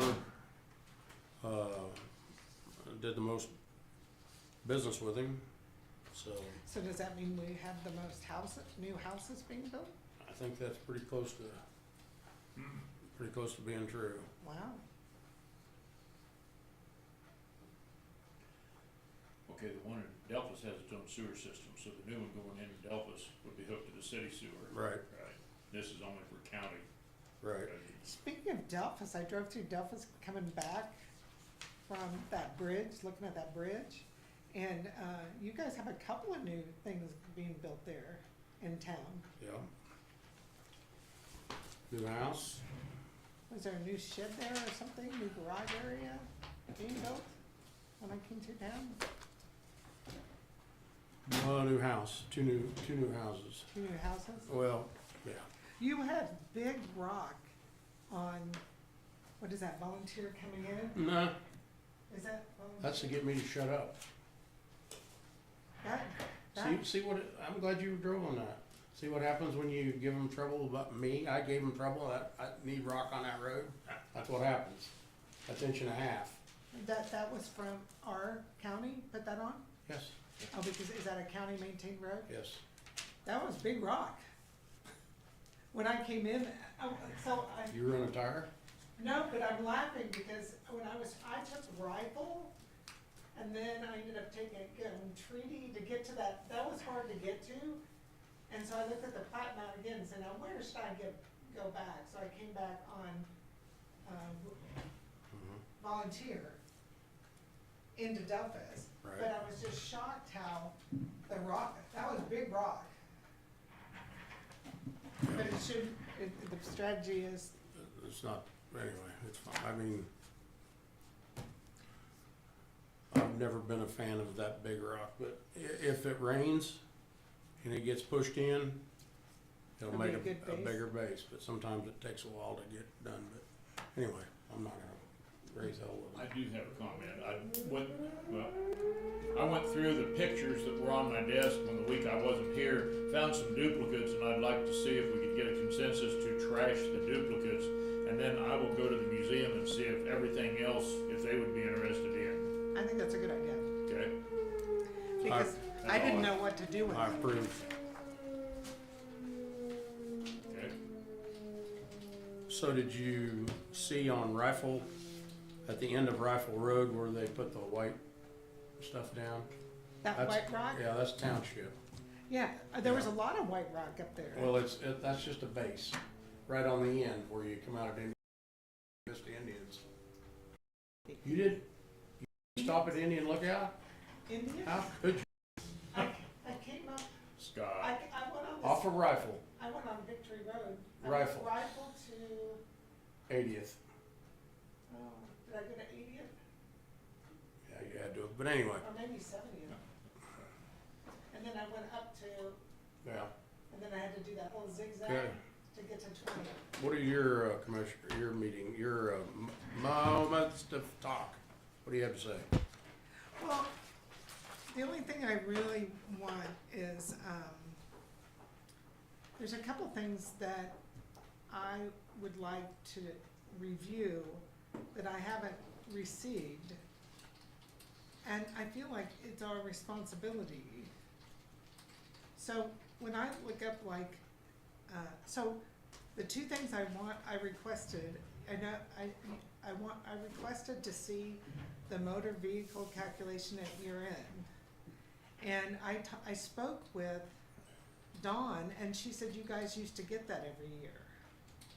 And so I don't understand why we didn't get it for last year.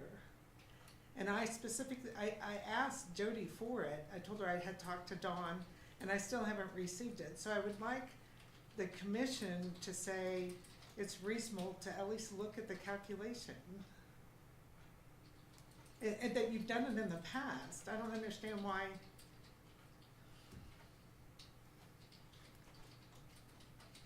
I don't understand why, isn't it in a report somewhere that we see? No, Or is it just goes right into the treasurer's office somewhere? we haven't seen the calculation.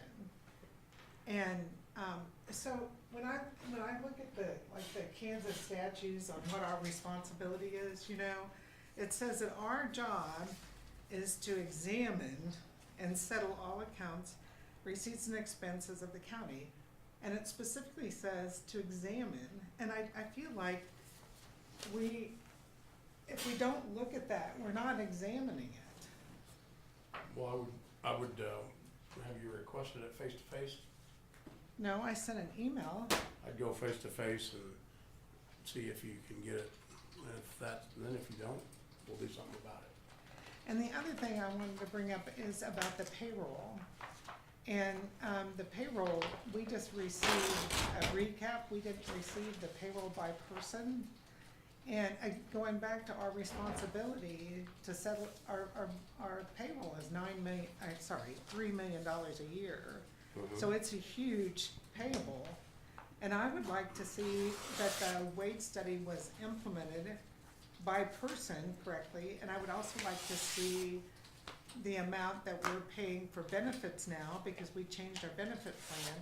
And I would also like to see be able to track overtime to see if it matches what we included in the budget. And the information that we received last year did all that. So I would like to. I would ask for that too, and if that doesn't happen, then we'll have to do something about it. I know one of the issues was there were some questions that were inappropriate, that if that information is gonna be asked, we can't give that information. It's confidential. Well, I don't really care about that information. But I understand, but that's, we only have so many reports we can pick from. And so we were giving that information, but as people started digging, that was confidential and, inappropriate questions asked, so we can't give that information if that's what's going to be asked. Well, then I won't ask those questions, but I want to receive the information to Okay. see that what we pay people. Right, no problem, ask for it. Yeah, I You mean, we'll guys- talk to Jody about it, but I don't really want to do that. I just know that was one of the issues was Talk to her about some it. of Well, that I feel information like was not we as a appropriate. commission should request it. I want you to ask her face to face, and if she doesn't do it, then we will. Okay. I mean, I don't know why I she think wouldn't on do the it. payroll report, somewhere I remember having seen when the budget comes out, the list of employees as to what their wage is, and No, we got this last time. We got this in the payroll, in the binder. That's all we Right, got. right. And it doesn't show what anybody's getting paid or, the benefits Right. costs that we're paying. I know benefits have never been listed in there, but I thought an hourly wage was listed on a report that I have seen on a monthly basis. Well, it's the one we used to get. That's all you guys used to get, yeah. Okay, well, Okay. ask for it, if it doesn't happen, do what you want then. Yep. Thank you. Oh, is that everything? Let me see where my notes are. All that, yeah, you got all that?